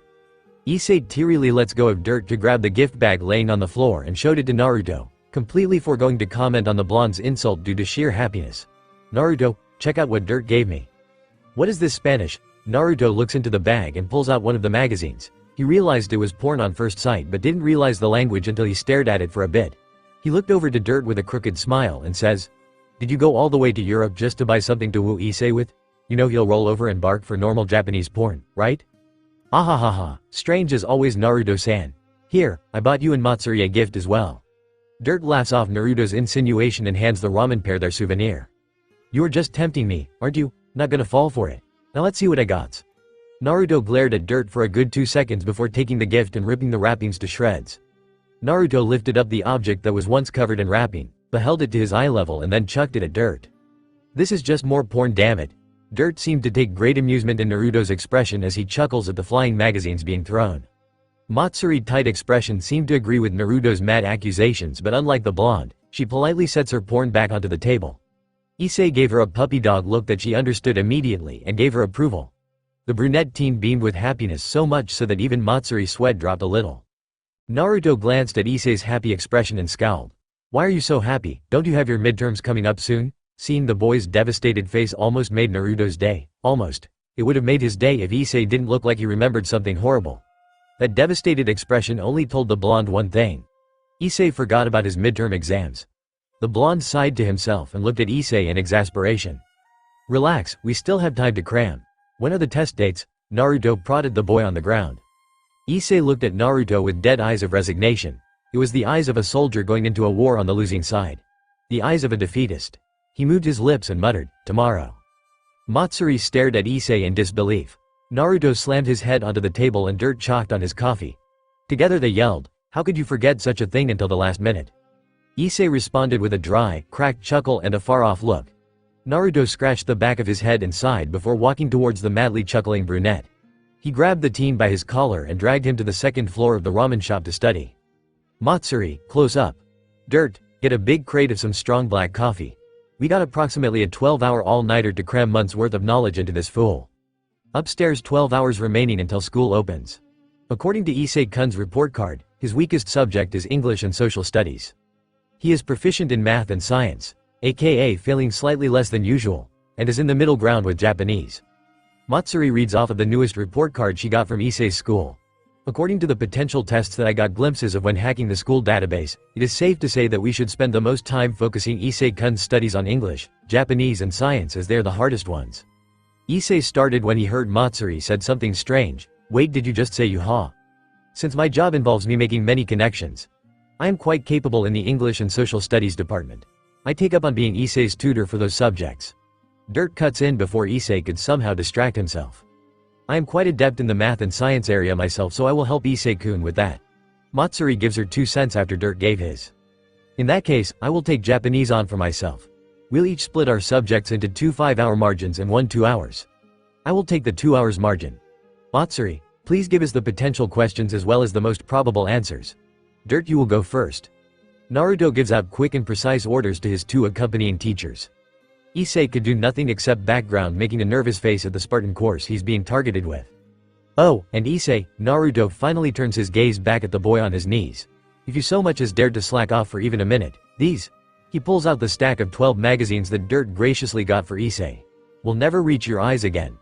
Naruto kawaramied the magazines with the air inside of his closet for dramatic effects. It had its intended results as Issei's face grew ashen white. Dirt sat down next to Issei and sympathetically pat the boy on his shoulder before saying, let's begin, Issei-kun. The teen could only nod and looked at the worksheet Matsuri prepared for him. 10 hours 45 minutes remaining until school opens. Dirt flips a page in his hand. Issei swallows his saliva noisily in anticipation. Naruto silently plays a portable GS game. Matsuri prepares the study material for both herself and Naruto. After a small eternity for Issei, Dirt puts down the worksheets. Issei-kun, yeah? You pass? Yes, Oppai-sama has not forsaken me? With the minimum required score for a normal student. However, with your current grades in the report card, I'm afraid you're going to need to make a much better grade on the test. No, Oppai-sama, why have you forsaken me? With a bored look, Naruto peeks up from his GS and says, that's one magazine, Issei. Issei jumps back up and snatches his worksheet from Dirt's hand. The moment it touches the table, he starts stabbing away at it with his pencil. 8 hours 5 minutes remaining until school opens. URG. Issei slumps down onto the table and drools with his mouth agape. His eyes lost their usual gleam and he begins loudly snoring. Is he asleep? Naruto, on hearing the snoring, looks at Dirt, who's grading a big stack of paper that Issei somehow managed to write. He's finished with all his work, so I'll allow him some rest. Dirt flips to another page with the number 32 printed on its top left. Really, that boy finished all 50 worksheets in around an hour. He flips to page 33 and spins his unused red pen. And most of it is correct as well. So he can do it after all. Matsuri, wake him up when it's your time to teach. Naruto gives the brunette a glance before he returns to his GS game. Yes, Naruto-sama. Without looking up, Matsuri organizes the worksheet that she and Naruto will teach Issei, all while calculating how much time she can afford for Issei to have a bit more rest. 7 hours 10 minutes remaining until school opens. Issei opens his sleepy eyes and sees Matsuri looking down at him. He realizes that he's sleeping on Matsuri's lap and he chuckles. Matsuri, I had such a strange nightmare. Matsuri tilts her head at the slightly hysterical Issei, which prompted him to continue. Naruto was threatening me to study for 12 hours straight or he'll take away all my porn. How crazy is that, huh? Issei starts chuckling deliriously at the strange idea. That's still happening, Issei. In fact, it's about to be Matsuri's turn to teach you soon. Naruto peeks over Matsuri's shoulder and shows Issei an alarm clock. Bolts up from Matsuri's soft, comfy and manly lap to exhaustively look at Naruto, who still has his game in his other hand, and then at Dirt, who's sipping his coffee. Issei gives Dirt a distressed look and the middle-aged man returns it with a smile and mouth. It's still good. Your magazines are still safe. The brunette visibly slumps down to knees in relief. It's good that you're awake now, Issei-kun. Should we start? Yeah. Issei nods tiredly and sits next to Matsuri at the table. 5 hours 30 minutes remaining until school opens, and you do this and carry the variable x over to here to complete the equation. Matsuri leans over Issei's shoulder in order to show him the steps to solving the type of question she was just explaining. Whoa, that was all that was needed. How come I never remember learning about this? Issei gazes in wonderment at the solution Matsuri neatly wrote down. This way of solving such questions is written in your textbooks. Did you not read that chapter, Issei-kun? What textbook? Issei looks at Matsuri with honest confusion in his eyes. Issei-kun, have you ever seen this book before? It's your school textbook. Matsuri hands Issei a semi-thick, blue, hard-covered book. No, I've never seen this before. Issei takes the book and flips through it with a bit of consternation. Oh hey, it has what the teacher's been teaching us, and solutions too. Issei's eyes glow in joy as he flips to a page with questions he recognizes. After flipping through the textbook for a bit, he turns to look at Matsuri in complete amazement. As expected of you, Matsuri, you're prepared for anything. Ahaha. Thanks, Issei-kun. Matsuri takes the compliment in stride and feels her smile twitch slightly. Both Dirt and Naruto look up from their respective cup of coffee and PFP to give Issei the "Are you an idiot?" look behind Issei's back. 4 hours 10 minutes remaining until school opens, and that's the final question. Matsuri checks over the last of Issei's worksheet to see if they missed anything. Good job, Issei-kun. Why don't you go rest for a bit before your tutoring time with Naruto-sama? Issei nods tiredly again for the xth time that day and slumps onto the cool wooden table. Matsuri, by your calculations, what are the chances of Issei passing his tests tomorrow? Considering the fact that he knows most of his exams question by heart now, he should be able to pull his average up to above the passing requirement. That's good. Prepare the guest futons. Let him sleep for the rest of the night. Yes, Naruto-sama. Is it because you care for his health that you let him sleep in, or is it because you're too lazy to teach him yourself? Dirt smirks at Naruto and helps Matsuri drag Issei's dead body to one of the prepared guest's futon. A little bit of both. Naruto gets up from his spot and walks out of the room to go downstairs. Start sleeping first, I'm gonna go for a walk. Yes, Naruto-sama. Good night, Dirt-san. Matsuri crawls into the furthermost left futon, the one that's next to Naruto's, and begins to sleep. Have a good night, you too. Dirt picks his spot and takes his spot in the futon next to Issei's, who's the furthermost to the right. Good night, you too. Naruto closes the door behind him and walks down the stairs. Once he's in the shop's dining area, he heads towards the entrance. He unlocks the door, leaves the shop and locks up after himself. Afterward, he begins walking down the empty street. Alone, he speaks aloud. Hey Kurama, you think we got enough in our tank to shape a permanent Gudama? We can make up to 3 temporary ones with full power at our current capacity. A permanent one will have some restrictions. What do you have in mind? Let's make a good luck charm. 1 hour after school opens, 30 minutes remaining until class starts. I'm late. Issei rushes downstairs with his clothes disheveled and his hair a crow's nest. Ah, Issei-kun, please wait a moment.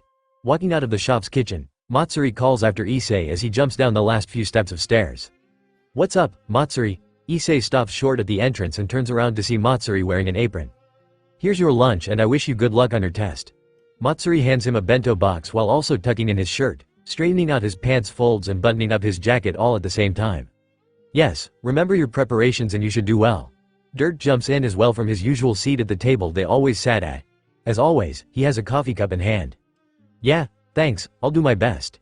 Issei nods confidently and races out the ramen shop when Matsuri lets go. He runs for about a minute to his school's direction before he spots a familiar mop of blonde hair. Oh, Naruto, what are you doing here? Catch. Oh, Naruto throws a black object at Issei and the brunette catches it softly in his hands. An omamori? Issei opens his hands to see a pitch black omamori. He pauses for a second before looking back up to Naruto. Good luck on the test. The blonde walks past Issei and gives him a pat on his shoulder. Without another word, Naruto walks towards the direction of the ramen shop. Ah, thanks, Naruto. Issei grins at Naruto before he starts running to school again. Ringgg, safe. Issei rushes into his class just as the bell rings. He slides into his chair and slumps his back into it. He tries to calm his labored breathing and only somehow made himself more nervous for the test. He groans to himself as he tries to remember the Spartan teachings that Naruto, Dirt, and Matsuri tried to imbue into his brain. He somehow managed to remember Matsuri's efficient teachings and Dirt's hands-on, aka lots of writing, approach. For some reason though, he can't remember Naruto's attempt at teaching. Any of it, actually.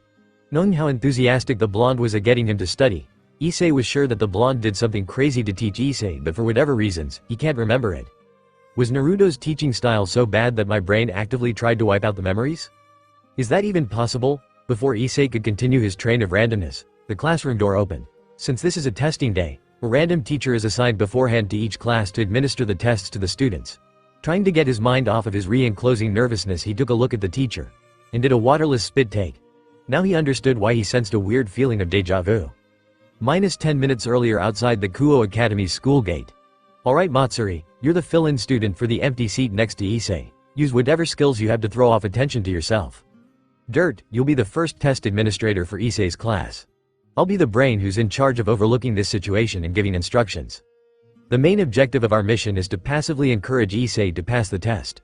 All forms of cheating will be regulated by me and carried out by you too. Remember to keep wearing your mini headphones for the remainder of this mission and don't let others notice it. Is there any question? Naruto asks as he sits within the cover of a bush while wearing camo clothing. It didn't really work out because of his blonde tufts. When and how did you even prepare all of this? Dirt asks as he fixes his gray tie while looking at a full-size mirror Matsuri was holding up. About an hour ago I went to the principal and asked. He readily accepted my proposition. Naruto simply said. It wasn't a lie, just not the full truth. He did come to Kuo Academy and ask the principal, with an extra helping of grade Kurama Genjutsu. And the principal did accept, after approximately 10 minutes of genjutsuing. Dirt seems to have left it at that, so Naruto deemed that he didn't need to explain any further. Is there any other question? Seeing the other two squad members shake their head, Naruto grinned and said, good, mission start. Issei's classroom. Dirt passed out the test and went back to the teacher's desk to read his magazine and drink his coffee. He didn't do anything strange when he got to Issei's table besides mouthing the words, Naruto's idea. So Issei figured that this is just their way of encouraging him on. An hour passed and Issei had to admit that he was doing the test with relative ease. So far, he has passed no questions that he did not remember already doing. It was both reassuring and scary how all these answers that Issei's pouring out is from Matsuri's worksheets. He made a mental note to not let the silver-haired girl go near his computer, ever. He was near the end when he came across a question he did not remember doing. He tried to comb his mind of any mention of this question but came up blank. Panicked, he sat there for 5 minutes trying to do it himself, but he soon found that he had no idea where to start. Was this a new concept that Naruto was supposed to go over with him? Is this question in the blank spot of his memory of being with Naruto for the night? In that case, this is extra bad. If he misses this question and Naruto finds out, his porn collection would disappear. Issei sat there practically hyperventilating when something moved from the corners of his eyes. He made a subtle glance towards the moving object and almost screamed aloud at seeing Matsuri sitting in one of the empty seats in the classroom doing the test as well. He rubbed his eyes once and still sees Matsuri wearing the cute Kuo Academy uniform. He rubbed them again and still sees a very real Matsuri casually doing the test in the cute Kuo Academy uniform. The very real Matsuri took a quick glance at him and then signaled something with her facial expression. He somehow understood her signal and glanced down to her hand, which held 3 fingers up. He immediately understood what that meant and circled the answer choice to the question he had trouble with. Somewhere within his mind, he knew that he was doing something bad, but honestly, he didn't care. Matsuri is being an overqualified bro by trying to help him out. Who is he to reject such a thing? Who is anyone to reject such a thing? And like that, time passed until lunch started. Kuo Academy's courtyard. Lunch started after the first 3 portions of the test was finished and the students filed out of the room. Matsuda and Motohama questioned why Issei is staying behind but left quickly when the brunette reminded them that it was the swim club's day to take their physical. Issei also wanted to go as well, but the curiosity for questioning the certified hacker and old man about what they're doing here prevailed. The cheating pair, in turn, smiled at Issei like the Cheshire Cat and lead him to the courtyard. They walked up to a tree and Issei saw a familiar mop of blonde hair sticking out from behind it. Circling around, Issei sees Naruto, in orange camo, sitting under the shades of the tree. Naruto sees the group as well and waved. Yo, Issei. How's the test so far? The blonde was slurping away at a steaming ramen bowl in his hands. Scarily well.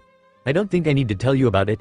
Issei sits down, facing Naruto, and pulls out the lunchbox Matsuri packed for him earlier. Yes, Naruto-sama only instructed me to help you twice. Matsuri sits next to Naruto, pulls out 2 lunchboxes from her school bag and hands one to Dirt. She turns to Issei and gives him a complimenting smile.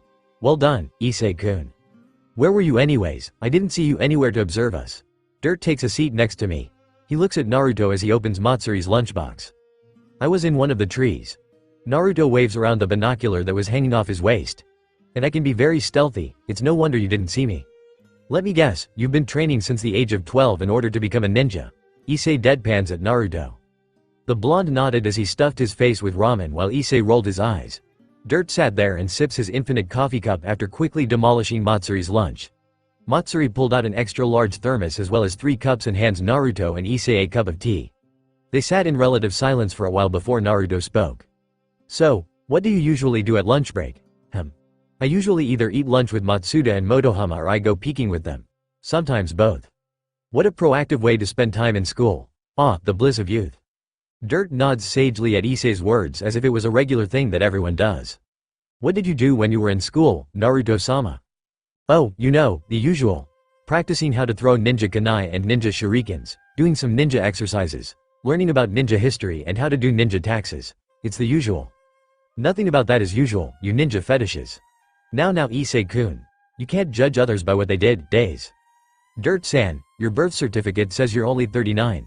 Not much has changed since your days have passed. Wah, Matsuri-san saying something really scary. Ah, that reminds me. So, you can hack huh, Matsuri? Yes, but I'm still a novice at it. Naruto-sama is still teaching me some of the deeper inner workings. Oh ho, as expected of the mysterious blonde foreigner. You're working hard to fill out your list of character clichés, aren't you Naruto-san? Dirt puts down his coffee cup and sarcastically applauds Naruto.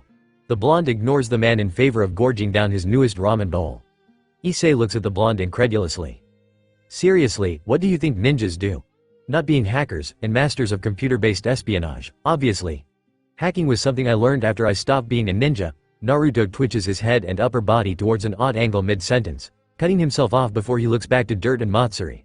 Pointing at the two, he gives Matsuri and Dirt quick instructions. Dirt, hide, Matsuri, extra cute smile, aim it at Issei.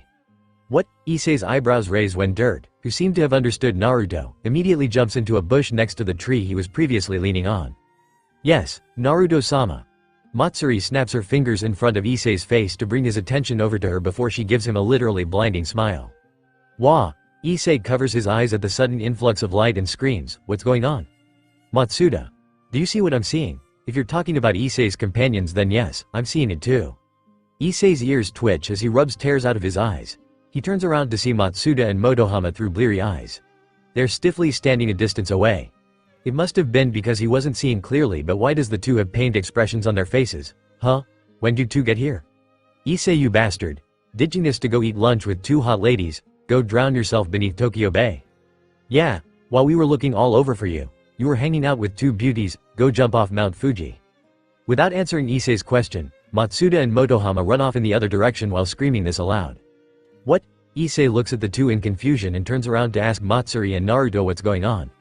He freezes when he gets a look at Naruto. Gone was the orange camo, face paint, and binoculars. Now they've become a form-fitting button-up shirt, light makeup and a pair of seductively hanging glasses. Naruto was dressing up as Naruto-sensei. Again. This time though, he dressed in a Kuo Academy female uniform and has his hair flowing freely instead of the tight bun from before. It took Issei a total of 3 seconds before a light bulb popped into existence and dinged. Seriously, stop doing that. Issei gets up from his seat and lunges at Naruto. Kahajajajajajaj. Naruto deftly dodges Issei's lunge and quickly runs off at a just slow enough speed for Issei to still try and catch up to. Ah, the bliss of youth. Dirt sips his coffee as he climbs out from the bush he's hiding in. Issei-kun. Naruto-sama, class is restarting in 10 minutes, don't be late. Matsuri sips her tea from her seat and reminds the 2 people running across the schoolyard. Get back here, you idiotic prankster. Kahahahaha, ha. It's been a while since I've seen the shop as empty as it is today. Naruto loafed on the usual table in his ramen shop. Besides him was Dirt, who as always, was sipping on his cup of coffee and reading a newspaper. Matsuri was in the kitchen, packing up the remains of today's still plentiful stocks. Issei hadn't come to the shop immediately after school, so he probably got caught peeking and was given detention. It really is rare. I've never seen you having 2 or 3 customers a day since Matsuri-san started working here. Perhaps it is because of the festival across town. Dirt looked up from his newspaper and gave Naruto a possible reasoning for his lack of customers. A festival? Which one? Naruto's interest peeped a little at the mention of a festival. The Sano festival, Naruto-sama. Matsuri walked out of the kitchen while wiping her hands on her apron. The festival parade passed by the other side of town sometime between 4 and 5 o'clock, earlier this evening. Ring a ding. Here you guys are. Everyone in the shop turns to see Issei walking in wearing a simple brown yukata.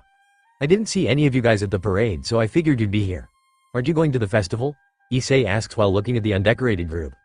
Why do you figure we'd be at the parade? Naruto asks the teen in the dark brown kimono and sandals.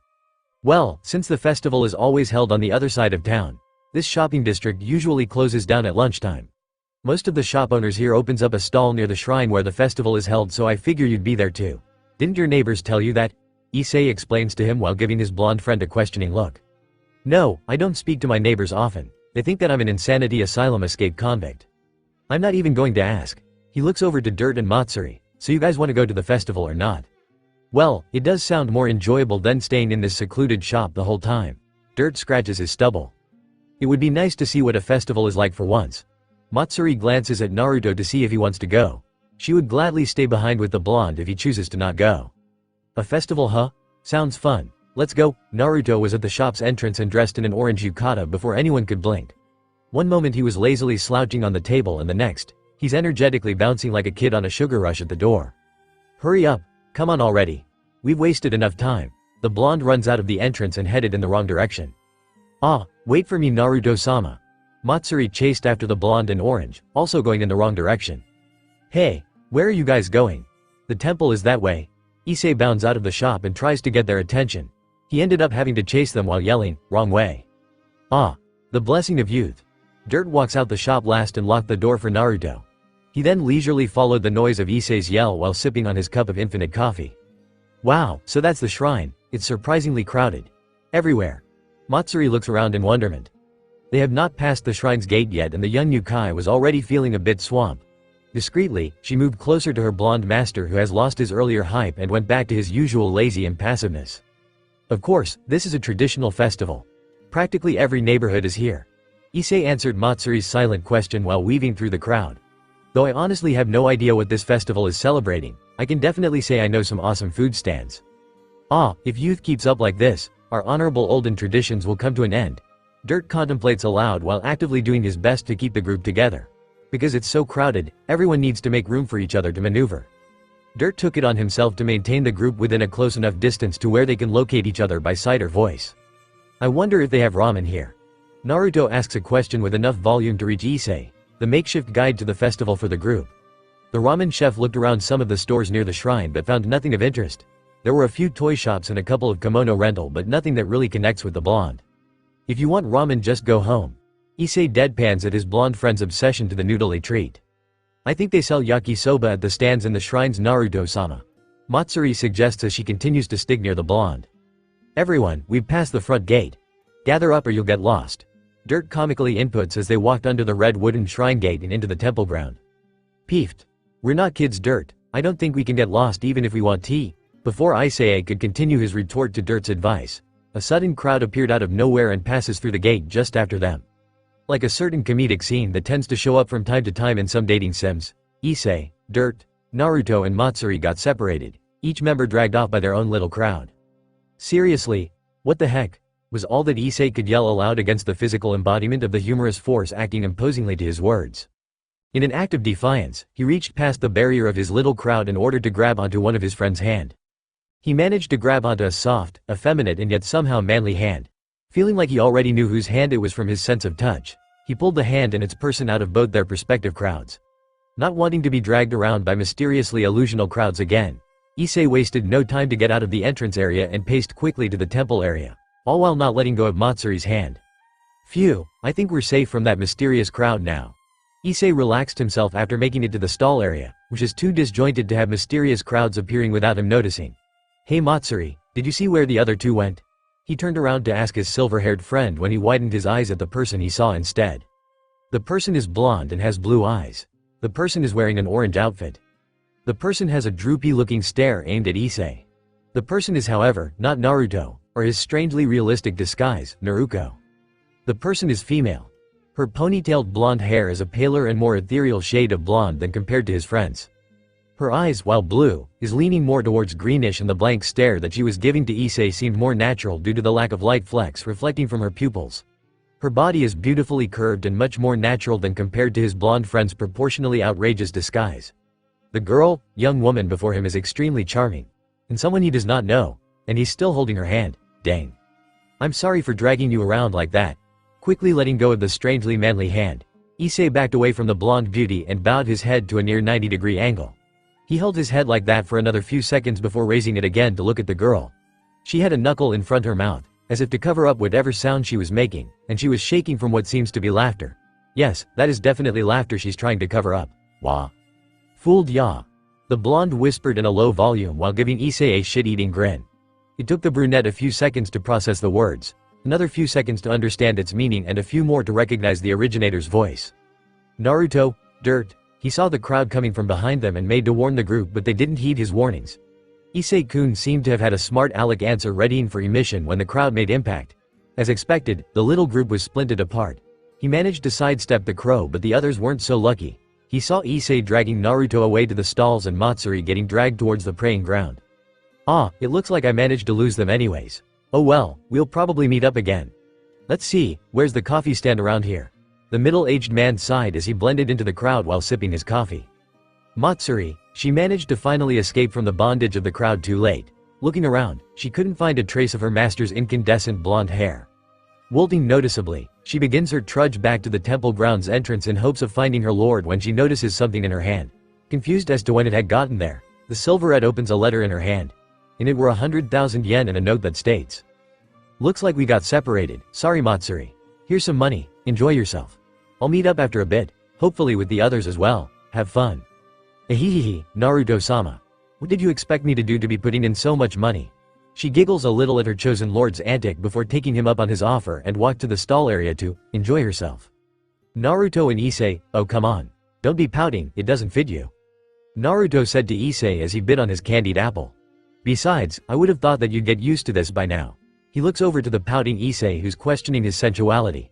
The brunette keeps muttering something on the line of, "It's a guy, it's a girl, the guy's a girl, and the girl's a guy." In the back of his mind, Naruto decided to hold back on messing with his henge technique for a while. It wouldn't do if Issei were to start suspecting every hot female he sees and interacts with as a certain blonde in disguise after all. Oi, stop muttering already. Didn't you want to enjoy the festival? Here, eat this. Naruto gave Issei a slight scowl and shoved a cotton candy he got earlier into Issei's hand. It effectively snapped the brunette out of his trance as he confusedly looks between the sugary treat and his blonde friend. Ah thanks. Issei gave his thanks before joining the blonde and eating the treats while walking around the stall area. Huh, this is pretty good. Where'd you get it? He finishes the cotton candy fairly quickly and asks Naruto, who finished his candied apple at the same time. A few stalls back. The guy gave it to me for free when I gave him a cute smile. Naruto flashed Issei a cute smile that had previously enraptured many stall owners. Issei mentally admitted that he would have also fallen for it too if it was not for the wielder's confession. You dress like that to get free food? Issei deadpans at Naruto's strange habits and its reason. The ninja excuse was random enough to fit Naruto, but dressing up to get free food sounds a bit too much for the blonde.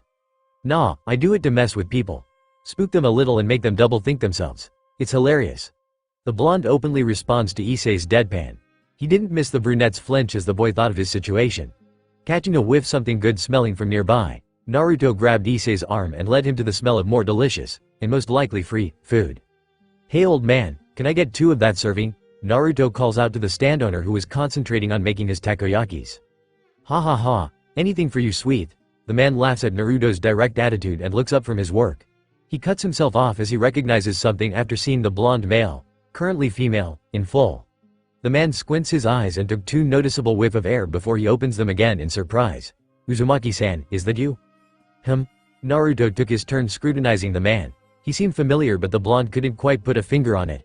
Flashing his chakra to activate his chakra sensing thingy power, trademark, a certain group clicked into his mind. Ah, you're the one of the scouts. Bingo, and in one try too. Good job Uzumaki-san. Here's a prize for naming me right on the first try and almost fooling me with your disguise. The scout, takoyaki stand owner handed Naruto his order of 2 boxes of takoyaki. How'd you see through the disguise? I thought I did a good job at hiding my identity. Naruto accepted the box offerings and handed one to Issei, who wasn't paying any attention at all to the conversation, in favor of ogling a pair of cute girls walking by. Leave it to the hormonal teen to have tact in the weirdest places and circumstance. It is a good disguise, but you should realize that nearly everyone I work with is also in disguise. I have a way of telling what's underneath a physical mask. The man tapped his nose while filling out another order for the customers that was behind Naruto. So you're showing the young one the culture of Japan? I would be if we didn't get separated. Naruto stepped out of the way as the scout handed the customers behind him their orders. Ha ha ha, crowded temples tends to do that to people. The man laughed aloud and splatters some more of the batter onto the hot pan. If you find her though, lead her to the back gates over there by the temple ground. She's living in the human world, but that doesn't excuse her from having full enjoyment with our side of things. Who knows, maybe she's already there. Will do. Thanks for telling me. The blonde nodded to the suggestion and walks off, dragging Issei along by his yukata's collar as he wears a perverted smile from seeing an accidental panty flash. The blonde flashed his chakra once more to use his chakra sensing thingy power, trademark, to locate Matsuri.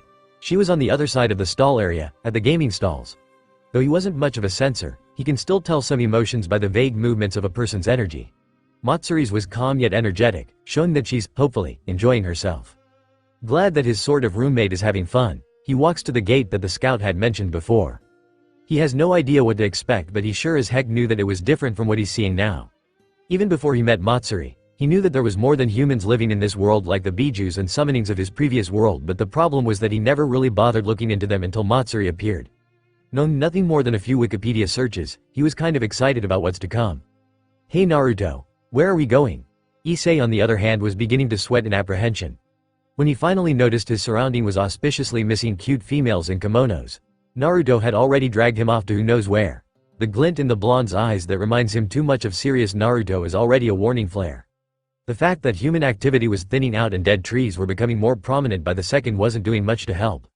A fun place that my friend suggested. Oh, I see it right over there, Naruto said as he points towards an aged shrine gate surrounded by walls. The oppressive aura that was visibly surrounding the shrine gate made Issei gulp aloud. Fun? You sure this friend of yours is trustworthy? No, not really, the blonde answers in complete honesty. If this was an attack, he'd just either kick some ass or Kyuubi Hirasian out of here. He's not that worried, unlike his profusely sweating friend whom he's still dragging around. As he steps into the gate's vicinity, a nearly untraceable pulse of power vibrated from the gate and touched both teens. Naruto felt his chakra surge forward to counter the power, and he felt the inactive Gudama in Issei's pocket do the same. The power retreated back to the shrine gate and the oppressive aura from earlier dissipated. It seems that was the gate's anti-human function.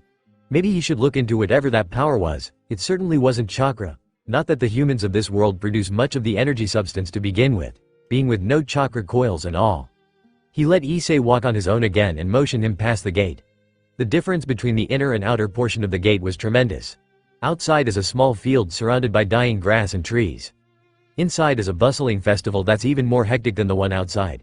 Stalls surround shops that were surrounded by yukais. Some in their full yukai form while others, still human form, crowding everywhere. Wow, since when they make a costume area here? Figures that your friend would be into cosplaying. The brunette boy said as he whistles and gives the cross-dressing blonde a grin. It's impressive that he's never heard of it before, but that's probably because he didn't know the right people to talk to. Naruto grinned maniacally when he saw an 8-foot-tall Oni making delicate sweets and a little girl arm wrestling something even bigger than the Oni elsewhere. This was going to be fun. Matsuri, you're the youngling, scout. Both Matsuri and the takoyaki stand owner pointed at each other out as they recognized one another. The stand owner was focusing on making yet another great batch of takoyaki when he heard a familiar voice ordering a box and looked up to see who it was. Matsuri was finishing with raiding the gaming stalls and getting some great prizes that Naruto-sama would have enjoyed when she got hungry and decided to get some takoyaki. So the boy still hasn't found you, huh? The man packs up some takoyaki into a box and shuts off his grill. He hands Matsuri the box filled with takoyaki. I trust that Naruto-sama will find me sooner or later. Matsuri accepted the box and reaches into her sleeve to get some of Naruto's fund. The man stopped her by saying, "No need, that one's on the house. I'm closing down anyways." Really? But it's still so early. Nah, I am moving on to my main job. Hey youngling, mind answering some question? The man walks out the back and motioned Matsuri to follow. Your main job? Matsuri made no attempt to follow the man, but she didn't retreat either. The man was someone that she is well acquainted with, so she can somewhat feel that he won't hurt her. She decided it best to gather more information on what the man wanted to begin with. Yes, a scout, or rather, your scout. It's been a while since I've been stationed here to monitor your activities. Usually, we'd leave it off if the Yukai and their host agrees to live together. The situation with you, however, is a bit special. I wish to ask some questions and maybe answer a few to make my job easier. The scout explains to the cautious girl his intentions and jokingly puts his hands up in the air as if to surrender. Matsuri found the answer satisfactory and begins to cautiously follow the man. They didn't move far, or rather, at all, as they only moved to the back of the stall. Hidden in the shadows of the stall, the scout made a few hand gestures and stuck a piece of paper onto the stall's wall. Matsuri felt a chill crawling up her spine as the air between her and the scout shimmered. She tenses and looks at the man questionably. Don't worry, this is just a barrier to tone down volume inside and keep away curious eyes. You can easily walk out or even scream and people will notice you again. The scout scratches the back of his head and gives Matsuri a disarming smile. It still calmed her, even if by a small amount. Okay. What is it you want to ask? Disregarding her caution for now, she asks the man for his question. The first would, is your host in any way or form hurting you or influencing you to do anything you do not wish to do? The man pulls out 2 folding chairs and hands one to Matsuri. He then sat down on his and pulls out a small journal and began reading from it. He looks up at his interviewer and gives an almost apologetic smile. Sorry, it's part of the job, even if it's a stupid question. No, it's alright. Matsuri smiles demurely as she slightly relaxes some more after seeing that the man was speaking truthfully, according to Naruto-sama's licensing lessons. Matsuri taps her chin in wonderment and answers the scout's question. Naruto-sama has been very kind to me. He never asked me to help him with his shop even though I was staying in his house for free. He stated outright that he has connections to let me go wherever I wished whenever I wished, and he even taught me skills that are usually not taught but learned through experience. Overall, Naruto-sama has been a perfect host. I see. That answers the next question. And what's next? The scout pulls out a pen and wrote something down before flipping the pages and writing in it every now and then. He asked her a few more questions such as, would you prefer staying with a Yukai family over a human family? And, does he feed you properly? Matsuri answers them all truthfully, and before she knew it, the scout closed his journal and stood up with a relieved sigh escaping his lips. Phew, glad that's done. Thanks for answering the questions, youngling. This'll help me finish off some paperwork much more efficiently. No problem, please come and visit our shop if you really want to thank us. Matsuri gave him a winning smile as she shamelessly advertised her shop. She made to walk back out of the shadows when the scout stops her to tell her something more. Ah, hang on a sec. Earlier, your host came by and showed a certain skill set to me without noticing. I never noticed before, but now that I did, I'll have to report it to my superiors. Tell me, do you think your master is special in any way? Naruto-sama has a bewildering mindset and tends to act very spontaneously. I do not know what you are talking about, but he does seem to be well aware of Yukais before I came into his life. At least, that is my impression from his ease with accepting me. Seeing nothing wrong with answering the man, Matsuri replies like she did before, truthfully. I see. Thank you for accommodating me on answering these strange questions. Go back and have fun at the festival. I suggest the 5th stall to the left of here. They have good buttered grilled corn. The man smiles dryly and stalked off into the deeper shadowed areas of the shrine before completely disappearing. Matsuri looks at the spot where he disappeared for a few seconds before returning to the lights while humming to herself. Dirt, excuse me, do you sell coffee at this stand? Sir, you asked me that not 5 minutes earlier and 30 minutes before that. We only sell buttered grilled corn here. Damn it. Dirt staggers off again and blends into the crowd to continue his self-appointed quest of finding any drinkable coffee. A few seconds later, a certain silverette walks by and orders a serving of the corn as suggested from her earlier companion. Naruto and Issei, seriously, this place is really elaborate. Issei looks around in awe at the stalls and shops they still haven't been to yet. There are so many places that each have their own Yukai-related specialty. So far he and Naruto has visited the goldfish scooping stall, which had man-eating fish, the caricature stall, which drew what they look like if they were a Yukai. He was an Oni while Naruto was a Kitsune. The gift shooting stall, which Naruto earned them a pair of authentic heterochromatic lizard nude eyeballs. And the sumo stage, which had 2 really big Oni-like men duking it out. This place was freakishly amazing.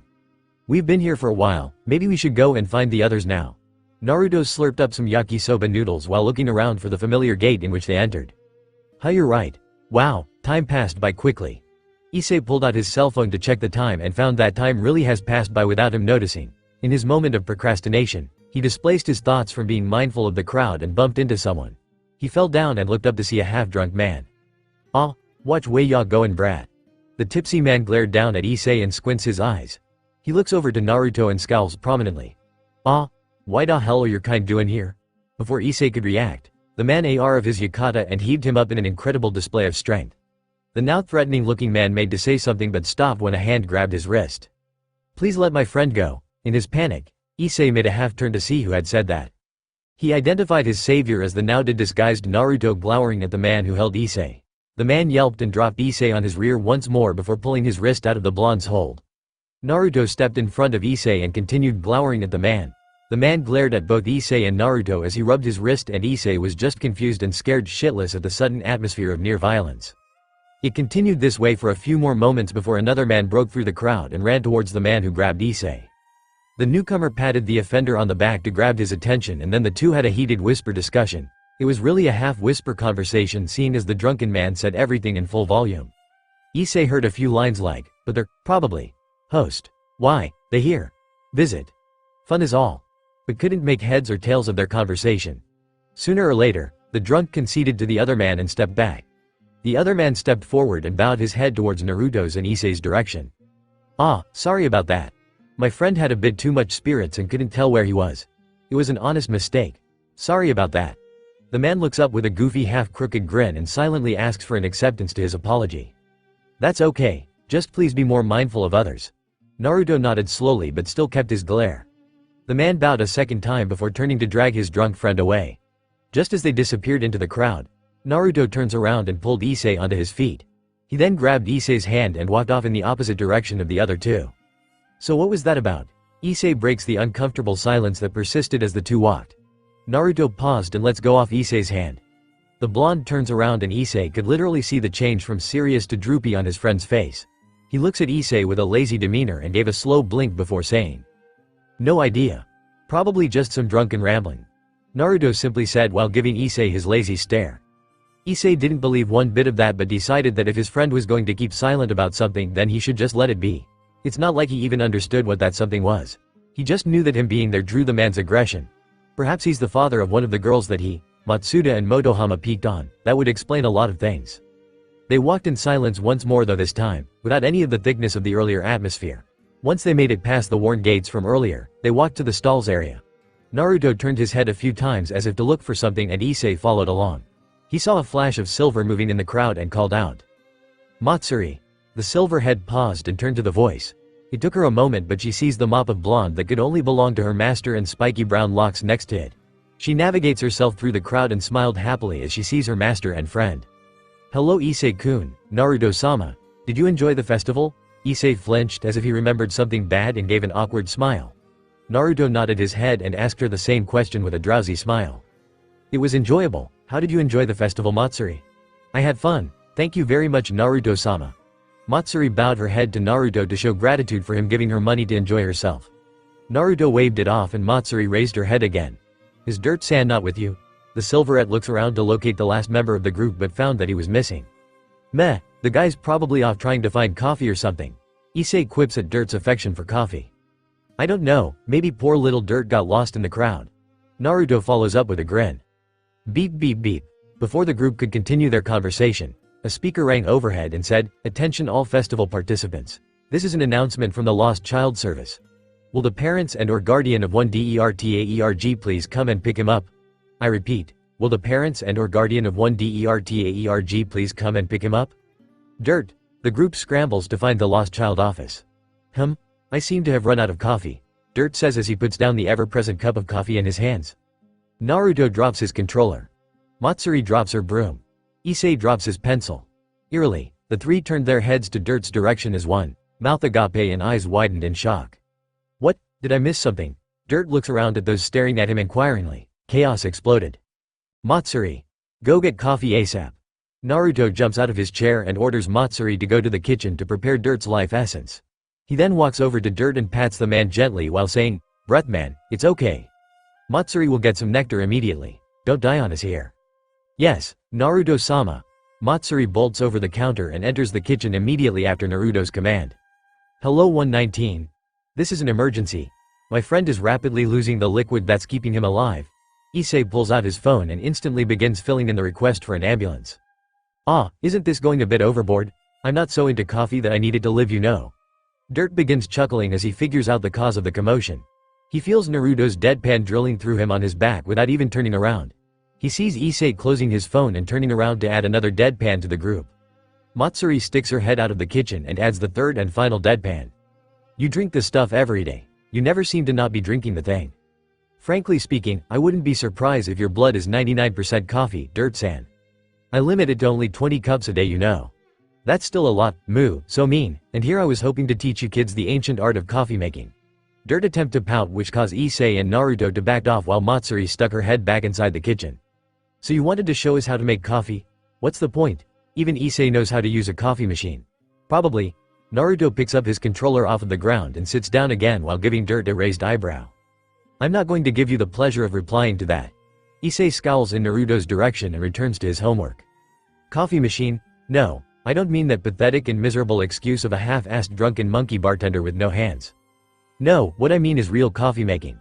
What I meant is this. With an engaging air flowing from him, Dirt pulls a large suitcase out of nowhere and puts it on the table which Issei had half in mind to clear up. Naruto shuts off his game system to see what Dirt was planning on doing and Dirt dramatically flips the case open as he gathered everyone's attention, including Matsuri's who's peeking out of the kitchen entrance. Inside the case was an assorted collection of tools, machines and beans. Issei stared at it and picked up one of the machines. He examined it for a while and looked over to Dirt. A fancier coffee machine? Naruto's automatic response was to smack the brunette upside his head while Dirt lamented on how his tools was being compared to the armless monkey. Matsuri chuckled and told Issei that the thing he was holding was a portable water heater. So you wanted to show us the ancient art of coffee making by using modern tools for making coffee? Naruto raises his eyebrow as he holds up an electronic stove. The ancients wished they had this kind of technology. Dirt deadpans and unpacks all the tools. He lastly puts down the bag of, probably, coffee beans and he wanted to treat you kids to a proper cup of coffee since you've been looking sullen these past few days. True to his words, the shop's atmosphere has been leaning from calm and relaxing to eerily quiet and downright depressing the past few days due to a series of unimportant and unrelated circumstances such as Matsuri slipping and breaking some plates, Issei taking one too many beatings from various females that he and his friends peeped on, Naruto having finally finished all his dating sims and having nothing to do in Dirt. Well, nothing really happened to Dirt. Put together in approximately the same time frame, the sullen atmosphere was created without anyone realizing it except for Dirt. So you brought all of this to make his coffee? Issei questions Dirt's plan. Not at all. I wanted to show you the art of coffee making so that you can do it yourself and cleanse your mind of all its earthly burden. To wash away all the taint that depression had left you with through the cleansing effects of the black nectar of the gods. And you wonder why we call you a damn coffee addict. Naruto stares at the middle-aged man stonily. Everyone knows that ramen is the true nectar of the gods. To say otherwise is blasphemy. I remember a coffee cake recipe I looked up earlier. Maybe I should try making some? Matsuri offers her input from behind the kitchen's line. Dirt smiled and nodded while her lord shrugged. She took that as a go-ahead sign and withdrew into the kitchen's interior to prepare the sweet treat. To make coffee you must first. Dirt turns back towards the boys and began his lecture on coffee. Naruto and Issei didn't understand half of it and didn't bother remembering the other half. They would normally have tuned him out by now but to their shock, they found themselves being enraptured by his words. His tone, his gestures, his various actions to use his tools all took their attention towards him and only him. The two could have done nothing except silently accept their fate while Dirt blabbers on about coffee. After what seemed like an eternity, approximately 20 minutes, of grilling, smoking, grinding and dripping the beans, Dirt puts 1 cup of coffee each in front of the hollow-eyed boys. The two took a sip and slammed the cup down instantaneously. It tastes exactly like regular coffee. I thought you two wanted normal coffee that tastes like the handless monkeys. Dirt evenly replies as he sips his own cup. Besides, that was just to show you two how to prepare a cup. Show me up and make a better one. The middle-aged man attempts to challenge the two. He was at least fairly sure that Issei would be all for it. Might as well. Issei harumphs loudly and stood up to attempt what Dirt had shown him. The middle-aged man took a seat and watched the young high schooler struggle with the stove. He thought that it wasn't that hard. All he had to do was follow the steps that Dirt had attempted to explain to him. Though he struggled with the tools, he didn't have much problems attempting to make his coffee. But, throughout the whole process, he felt something missing. A memory of earlier came to mind. Coffee is an energizing essence that wakes up the drinker. If the brewer is just as down as the drinker, then the essence will be lost. The key in coffee making is not skill or technique. The only true secret is unending will to get what one wants. So that's it. Issei recollected himself after days of depression and truly opened his eyes.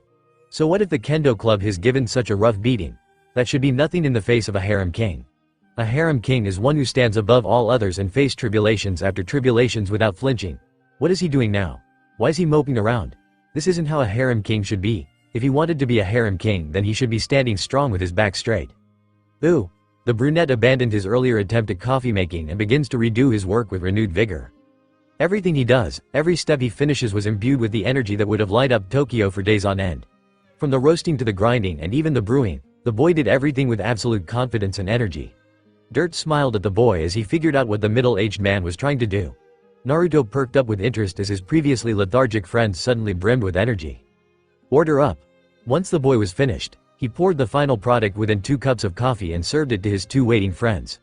The 2 took the coffee wordlessly and sipped it, only to spit it back out in a simultaneous spit take that even came with a small coffee-colored rainbow. What's wrong? Is the coffee that bad? Issei was taken aback at the reactions of his friends. Sure, it might have tasted a little off, but isn't that a bit much? The hell is this? Goat's milk? Naruto squints his eyes and looks at his cup suspiciously. Know this subtle taste, it's like goat's milk but it's different. This is breast milk. Dirt declares after taking 1 or 2 more cautious sips. What are you two going on, Ab? Issei furrowed his eyebrows at the two's answer and poured himself a cup. Much to his dismay, the cup that held what looked and smelled like coffee tasted like very nutritious milk. The hell? Wait a sec, if this is breast milk and Issei made this, doesn't that mean that we're drinking? Naruto didn't need to finish his sentence as everyone in the room shuddered and came to one conclusion. Issei, never make coffee again, sir. Yes, sir. Good, let's move on and forget that this event ever happened. Dirt attempts to get his mind off of the taste of Issei's breast milk. He gestured in Naruto's direction and said, Naruto-san, why don't you give it a try? The blonde shudders noticeably and gets out of his chair to go to the items. He stood there and glares at the tools for a few tense seconds while Issei situates himself back into his seat. Finally, the ramen chef sighs and said to Dirt, My cook's pride cannot allow me to use another's tools. Without saying anything else or even wait for a response, the chef grabbed the bag of coffee beans and walked into the kitchen's interior. A few seconds later, Matsuri was gently pushed out and the kitchen's door was slammed shut before the confused Silverette could even blink and say, Issei and Dirt walks up to the confused girl as she stares at the door. The 3 stood in silence, prickling their ears against the wood to hear what the blonde was planning, and then withdrew as when a loud clang crashed from inside. Another loud clang followed and a whoosh of fire being lit came after. Soon, the kitchen became a cacophony of sound and all those who were outside thought one thing. Is he making ramen?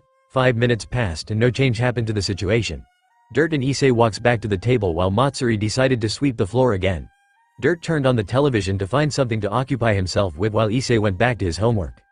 An hour later the kitchen door was slammed open and Naruto proudly walks out with a platter holding 4 large bowls of steaming hot ramen. He walks to the table and sets down the platter to distribute the bowls and 4 small plates of cake that was previously hidden behind the bowls. He gestures Matsuri to come and eat while carefully reading the reactions of the other 2. Issei naturally has a look of distrust against both the blonde and his mysterious unidentified bowl of ramen. Dirt curiously swirls around the ramen broth with squinted eyes. Matsuri sat down at the table and stared at the bowl as well. Naruto took the initiative to show that the noodles weren't poisoned and ate first. Matsuri followed in afterwards and ate it with a surprising amount of gusto. Dirt shrugged and followed soon afterwards and slowly ate. Issei gave in last and ate the noodles. Everyone had a varied look of enjoyment to their bowl of noodles.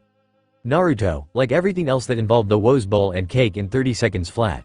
Dirt, who looked like he ate slowly, finished next and slurped up the remaining broth with zest.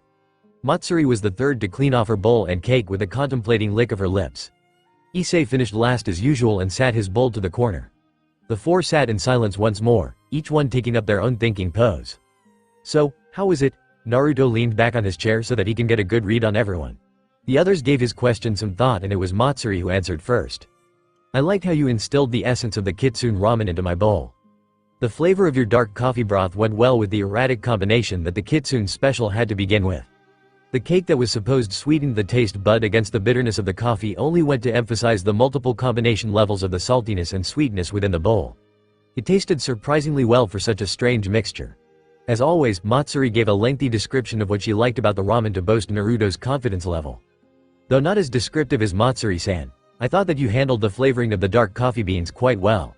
To bring out its taste and natural sweetness with none of the bitterness is quite something. Dirt gave his approval after Matsuri finished. It tasted good. Issei, the ever-flatulent food critic that he is, said after everyone finished. HMHMM. Naruto nodded at each of the critics that his ramen got. He smiled at each positive remark and finally said, So if you had a chance, would you eat this ramen again? I would eat anything Naruto-sama makes. I could go for it on occasions.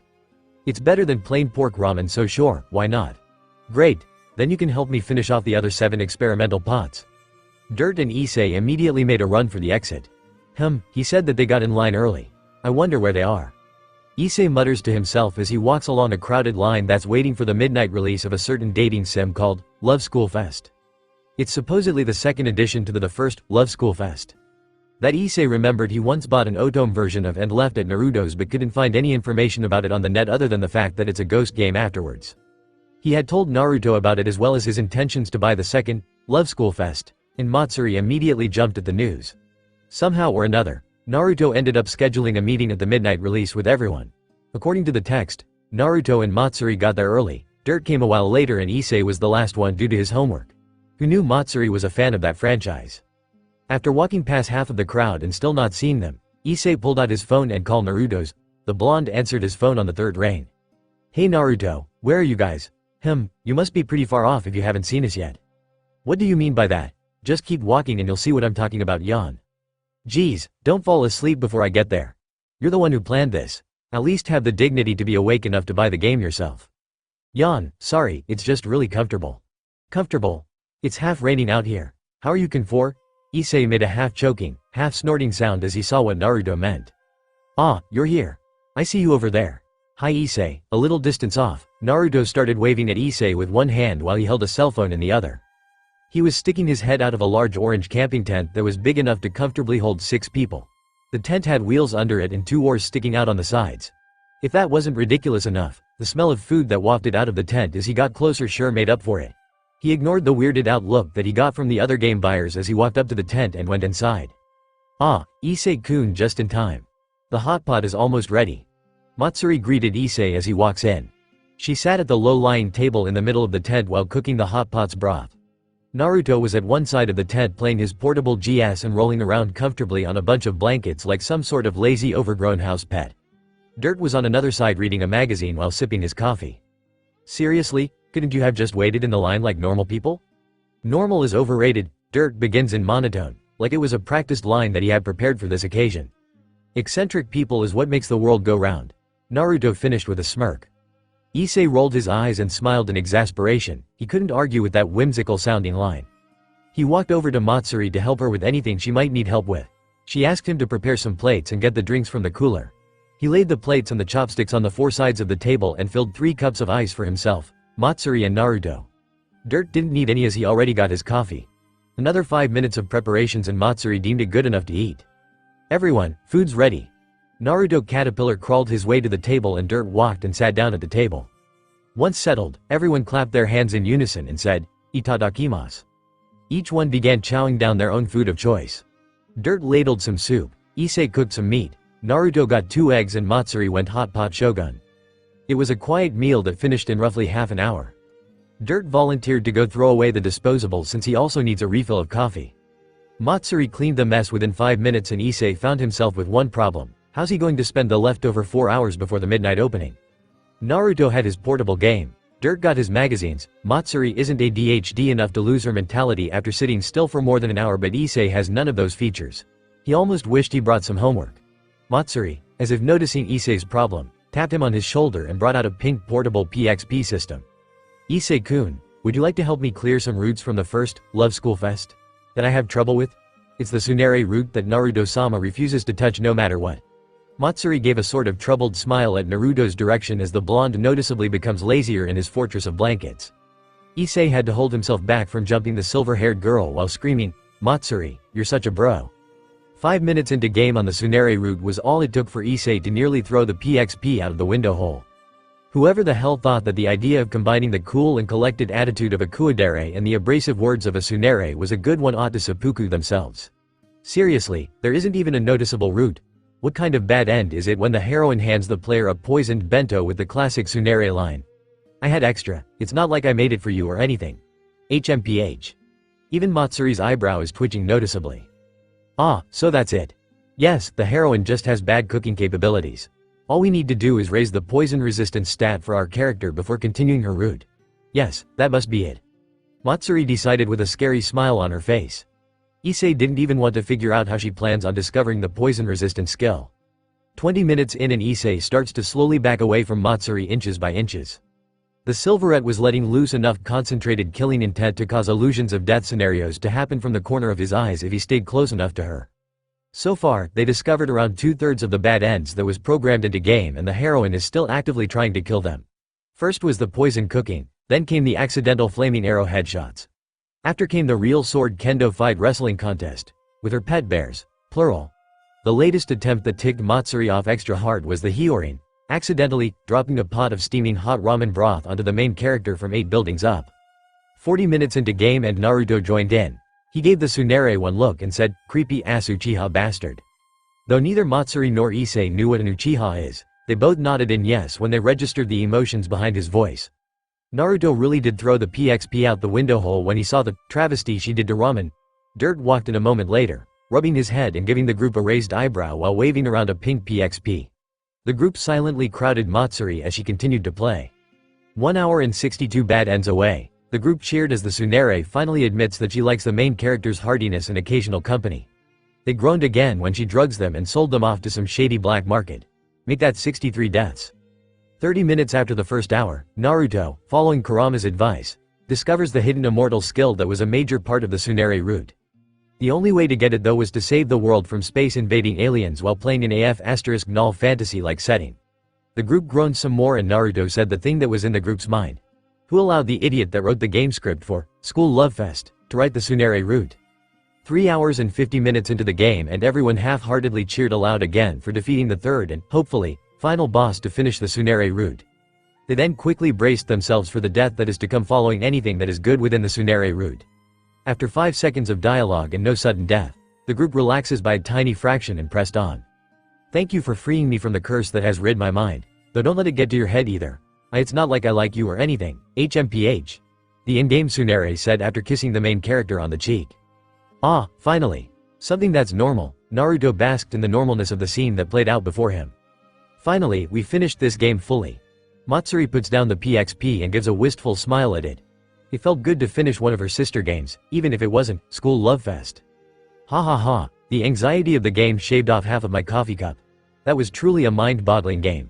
Dirt laughs and leaned against the tense wall to relax. Wait a minute guys, there's still some more text after the ending credits. Issei told his friends and clicked the go button. Though, that doesn't mean I won't kill you now, teehee. The ending credits was dyed in the blood of the main character and the screen showed the familiar bad end text that everyone knew by heart. Everyone held a shocked face for a few seconds before screaming aloud. Damn Tsunere. Just as the midnight bell rang for the opening of the second, Love School Fest.